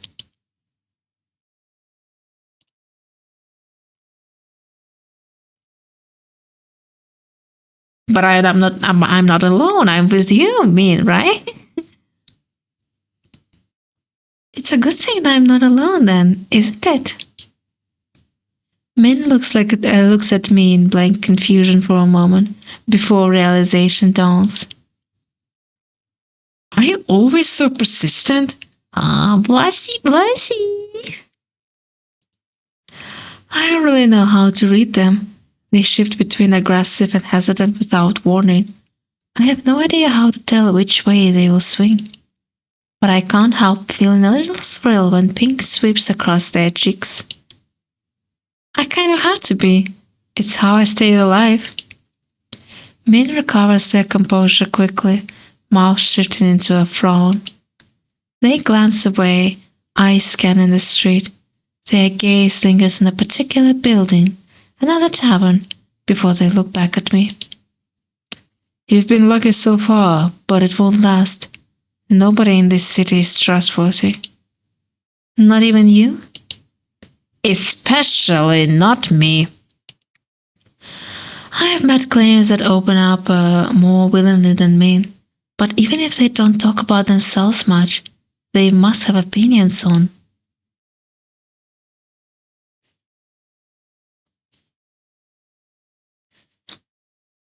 What do you think about Kura? You and Kura seem to get along, though. The tense lines on Min's face soften. He's an exception. Few people are willing to help artists. Fewer still when there is any risk involved. And of them, Kura is unique. I have a feeling that Min doesn't smile often, but the curve of their lips, however sly, is unmistakable. They catch themselves, eyes glazing over with faint indifference. He's not the worst.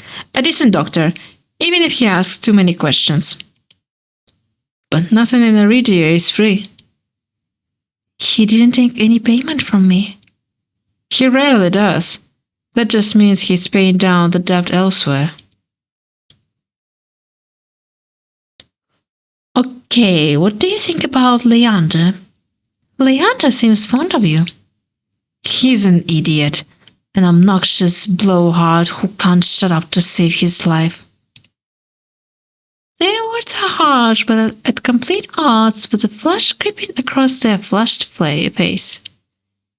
Is that all? Min huffs. It seems to physically pain them to speak again. He does acceptable work. He pays on time, which is more than I can say for most, and the Adderstone look after Lowtown. If he was capable of being quiet for more than 10 seconds at a time, he'd be almost tolerable. Their tone grows almost fond, but then their brows draw together as they glare at me. But I am not one of his adders. If he told you otherwise, he was talking out of his ass, as usual. He has work to offer, and sometimes I take it. That's all. Then why are you blushing? Do you have a history with Leander? Somehow I doubt that, but Min seems disinclined to say more. What about Ace? You don't seem to like Ace. I don't like anyone, but especially not that bloodthirsty gangster. The words stumble from their mouth before I can even finish my sentence. Did he do something to you? Beyond existing? No, but I'm not waiting around to get hurt first. That sea spring he runs, with all those smiling red-eyed people, I suppose his one saving grace is that he hasn't forced anyone to drink from it. Yet. Monsters like him don't know or care about what they have. It makes me sick. Their voice echoes down the empty street, startling me. I blink, staring at them. You really don't like monsters, don't you? Min fixes me with a flat gaze, their pale eyes like chips of ice. Every monster forced their way out of the shroud and into this world for some reason. I may not know Ace's reason, but to the vast majority of monsters, humans are food, playthings, or beneath notice. That may simply be their nature, but I don't have to like it. And I'm not going to risk my life in the hopes that any one of them is different. A lot of humans fear or hate monsters, but there's something different about how Min talks about them. It sounds personal. If you're going to keep asking questions, ask about something else. Okay, what about Veer? How did you meet Veer? Min's face crunches like they're just beating into a rotten lemon. That perverse flea bug jumped me during fogfall, so I stabbed him and left him in the gutter where he belongs. Honestly, I support your decision, Min. All the way. My heart thuds hard in my chest. Their voices icy with disgust. The night air feels warm by comparison. It's a shame it didn't stick. I suppose I'll just have to keep trying. I swallow hard, a sore feeling twisting in my stomach. I take it your opinion hasn't changed? My voice comes out a little shakier than I would like. They glance at me and a flicker of something, guilt, flashes across their face before it's buried by irritation. He fucks with people for kicks. Every sentence out of his mouth is either crash innuendo or a conceit put down, and whatever he's done is bad enough that the snowbeam has him on the leash. There are monsters living on every other street. He's the only one who needs a muzzle before he's taken out for a walk. Belatedly, I close my mouth. Doors bang open at the end of the street. Light and lava pour out of the tavern, followed by a group of giggling people in white uniforms. Snowbeam students having a night out on the town. Min hesitates only for a moment before they start down the street after the students. When I follow close on their heels, they grimace, speaking through gritted teeth. Why are you still following me? When I asked them about Veer, I noticed something odd, beside their vehement dislike of him. While Min didn't exactly sound enthusiastic about the Cenobium, they were the first to speak of it with anything besides open animosity. Ahead of us, the students pile into another bar. Min ducks into the alley next to it. If nobody in this city is trustworthy, what about the Cenobium? The line of their narrow shoulders abruptly tenses. They lift their chin, giving me a wary look. You're a stubborn one, aren't you? Kura must have warned you about the nature of Iridia's currency. Right. Information and secrets. I fidget uncertain. I don't trust Min's unpredictable moods, and clearly there are things they aren't saying.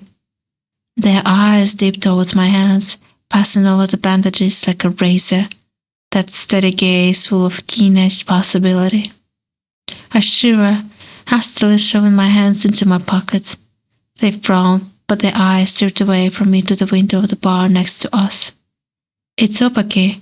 It's a frosted glass all caked in dust, but some of the warm light diffuses out into the alley.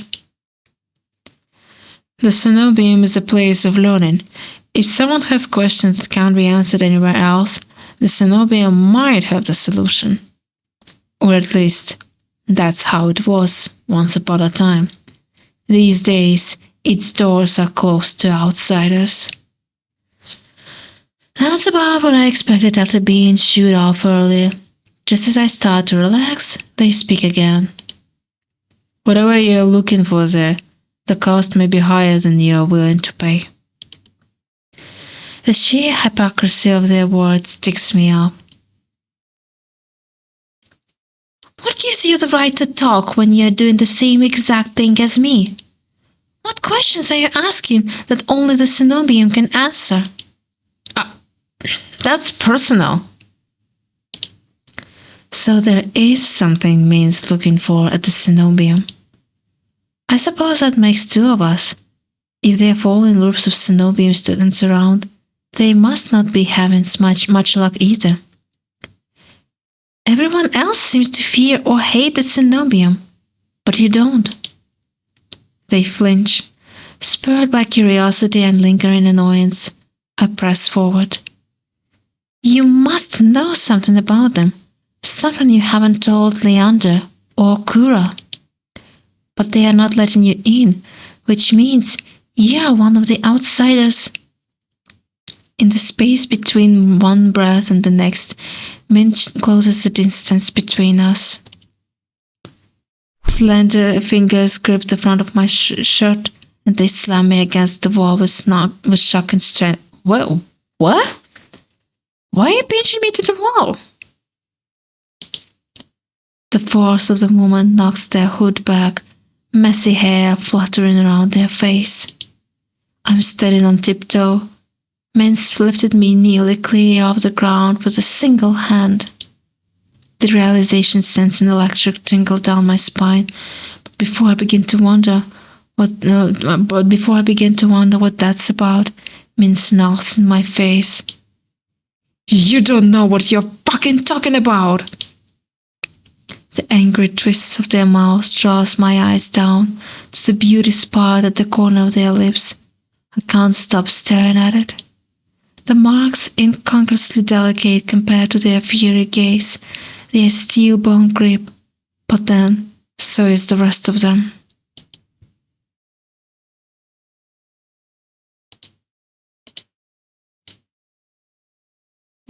Well, neither do you, Min. Neither do you. We are practically strangers, so why are you acting like you know anything about me? Your line of questioning isn't exactly subtle, and it's not hard to guess that this has something to do with your hands. You think you can use me to get into the cenobium? Don't be naive. I don't get angry easily. I can't afford to when a moment of carelessness could be fatal. But when Min mentions my hands, my temper flares hot. Who says I'm the one who needs you? Realization strikes me like a thunderclap. You're not getting anywhere by yourself either, aren't you? But you can't make yourself ask for help. You're stuck, and it's your own fault. I brace myself, expecting Min to snap at me again. Instead, their eyes drop, their brow furrows in frustration, but the twist of their mouth is miserable. Their voice trembles almost imperceptibly when they speak. I know. This city only cares about what you can give or what it can take from you. Information, power, connections. If you're an outsider here, nobody will help you. Nobody will even try. You don't belong anywhere. My heart thuds in my chest for an entirely different reason now. They seem suddenly very small, alone, like me. Min jerks backwards, releasing me so abruptly that I nearly stumble. Maybe they realized how close we were. Maybe they said too much.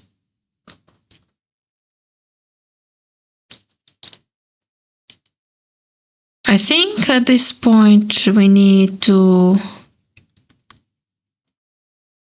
Wait, if we press forward, do we...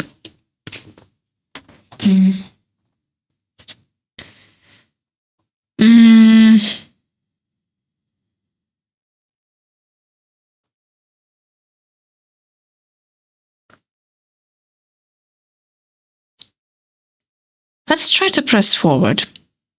Determined not to let this go, I press forward. Min takes another step back, but this time they are the one with their back against the wall. Look, we both want something from the cenobium, right? But neither of us are going to get anywhere on our own.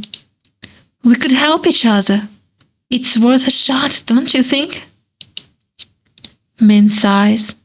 They sound annoyed, but any real hostility seems to have gone out of him. You've made it this far already, I'll grant you that. But if you're looking for help, you should look elsewhere. If you stay too close to me, you'll get hurt. Before I can think of what to say, the tavern doors bang open again. The Cenobium students spill back out, considerably drunker. Their ranks seem to have swelled with the other barflies. The group floats back into town, towards that great tower, rising moonward. We got him running. No, we basically gave him a choice, or not a choice, but made them reassured that we can still find solutions together. He's not obligated to do everything alone. He has me as a lonely outsider as well to help. As I am distracted by the commotion, Min draws their hood up and slips away from me. I catch Min's eyes for just a moment, then they are gone, vanishing into the crowd. Okay, I think that it's the end of the demo, right? So if I choose one of the guys, so it's like the ending. So why my avatar is not moving? Can you hear me, guys?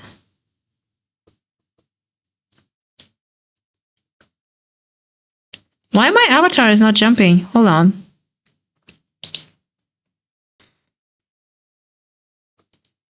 Oh, hello.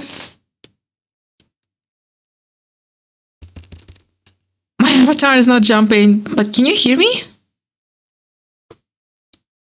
Why my avatar is not jumping?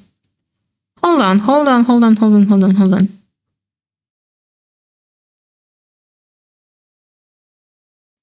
Oh, hello. My avatar. Why are you not jumping?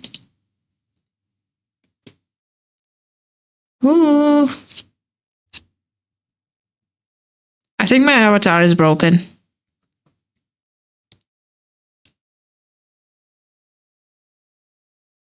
Okay. Let me try to change avatar. Nope, it's still not working. It's still not jumpy. Let me try. Okay, let me try to close the program and open it again. Maybe it should work like that. Let me go there, go there, go there. Okay, it should be working again. It should be working again. Let's see. Can you see my avatar, Jumpy?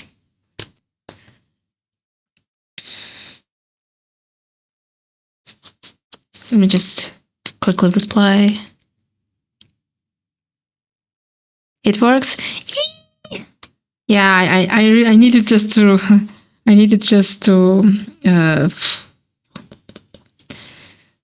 open and close the program. But yeah, I wanted to see if we choose the any of this guy. It means that okay. The cursed out. So he's also cursed. I see. Despite their cold nature and familiarity with violence, Min is just as desperate as you to get into the Cenobium. You may be able to help each other, but they are keeping as many secrets as you. They claim they are dangerous, but could they be your only chance at getting into the Cenobium? So he's like us. And Kura, the repentant angel. From all appearances, Kura is the principal doctor of extraordinary skill, but you know little about the man beneath the professional mask, and Kura keeps even his friends at a cool distance. If you uncover his deepest secrets, will you like what you find?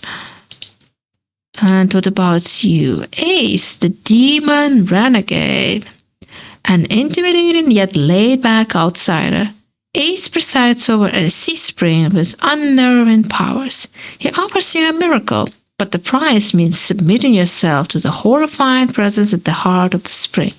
Will you gaze into the abyss for answers, even at the risk of losing yourself? Leander, the heroic mage. Leander offers you something that should be impossible, a taste of normalcy free of your curse. As the first person to withstand your touch, he could change your life, but some things are simply too good to be true. Leander promises to help unravel your curse, but at what cost? And Veer, the chained charlatan. Veer serves as a warden of the dangers posed by the cenobium. As cunning as he is curious, Veer finds you fascinating and insists that he can help. But trusting him means entrusting your life to a collared beast with a lethal reputation. Can Veer protect you, or are his honeyed words a trap waiting to snapshot? Oh, well, so it's just bio of all of them. Well, it's not just a bio. Here say choose your fate. So it gives you a short introduction to one of the characters, and if it's okay, for a player, they will choose this character. Which in my case, I think for us as unnamed outsider, Min is actually a pretty good choice. So let's try to confirm. And here it is, the ending of the demo. Thank you for playing. For more Touchstarved, visit Red Sprint Studio and follow Red Sprint Studio on Twitter and Instagram. Okay, so I guess this is the ending of the demo. Not going to lie, it was fun, but a bit long. Yeah, I understand, understandable. Let me just switch to the chatting screen, press exit, and let me find the lo-fi, so that, here we go. This was fun. Yeah, it was really fun. Dangerously fun, I must say, but I'm pretty excited for the full game. So I wonder how the full game will go and how the story will unfold for our character and for all these hard guys. Still, you blushed like crazy today. No, I would not say I blushed like crazy. I blushed like crazy when it was during the Killer Chat stream, so I would not call that I blushed like crazy. It's mostly guys who blushed a bit. Although I'm definitely not going to choose Veer, this foxy guy, because he's too flirty and sneaky and stuff like that. So yeah, I still hope that you enjoyed this stream, enjoyed this demo. Again, I'm excited for the full game, but we still don't know the release date because devs are still working on it. So we will see.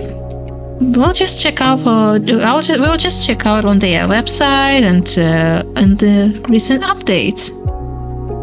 Maybe you had fun too. Yeah, I sure did. I hope you had fun as well, guys, and I hope you enjoyed the stream, and I hope you're having a good day, night, morning, evening, afternoon, whatever time zone you're in right now. I don't know at what time at what days and time we will stream next week. If the next week is going to be as busy as this one, then I will probably not post any schedule, but you will receive a notification once I decided to do a stream.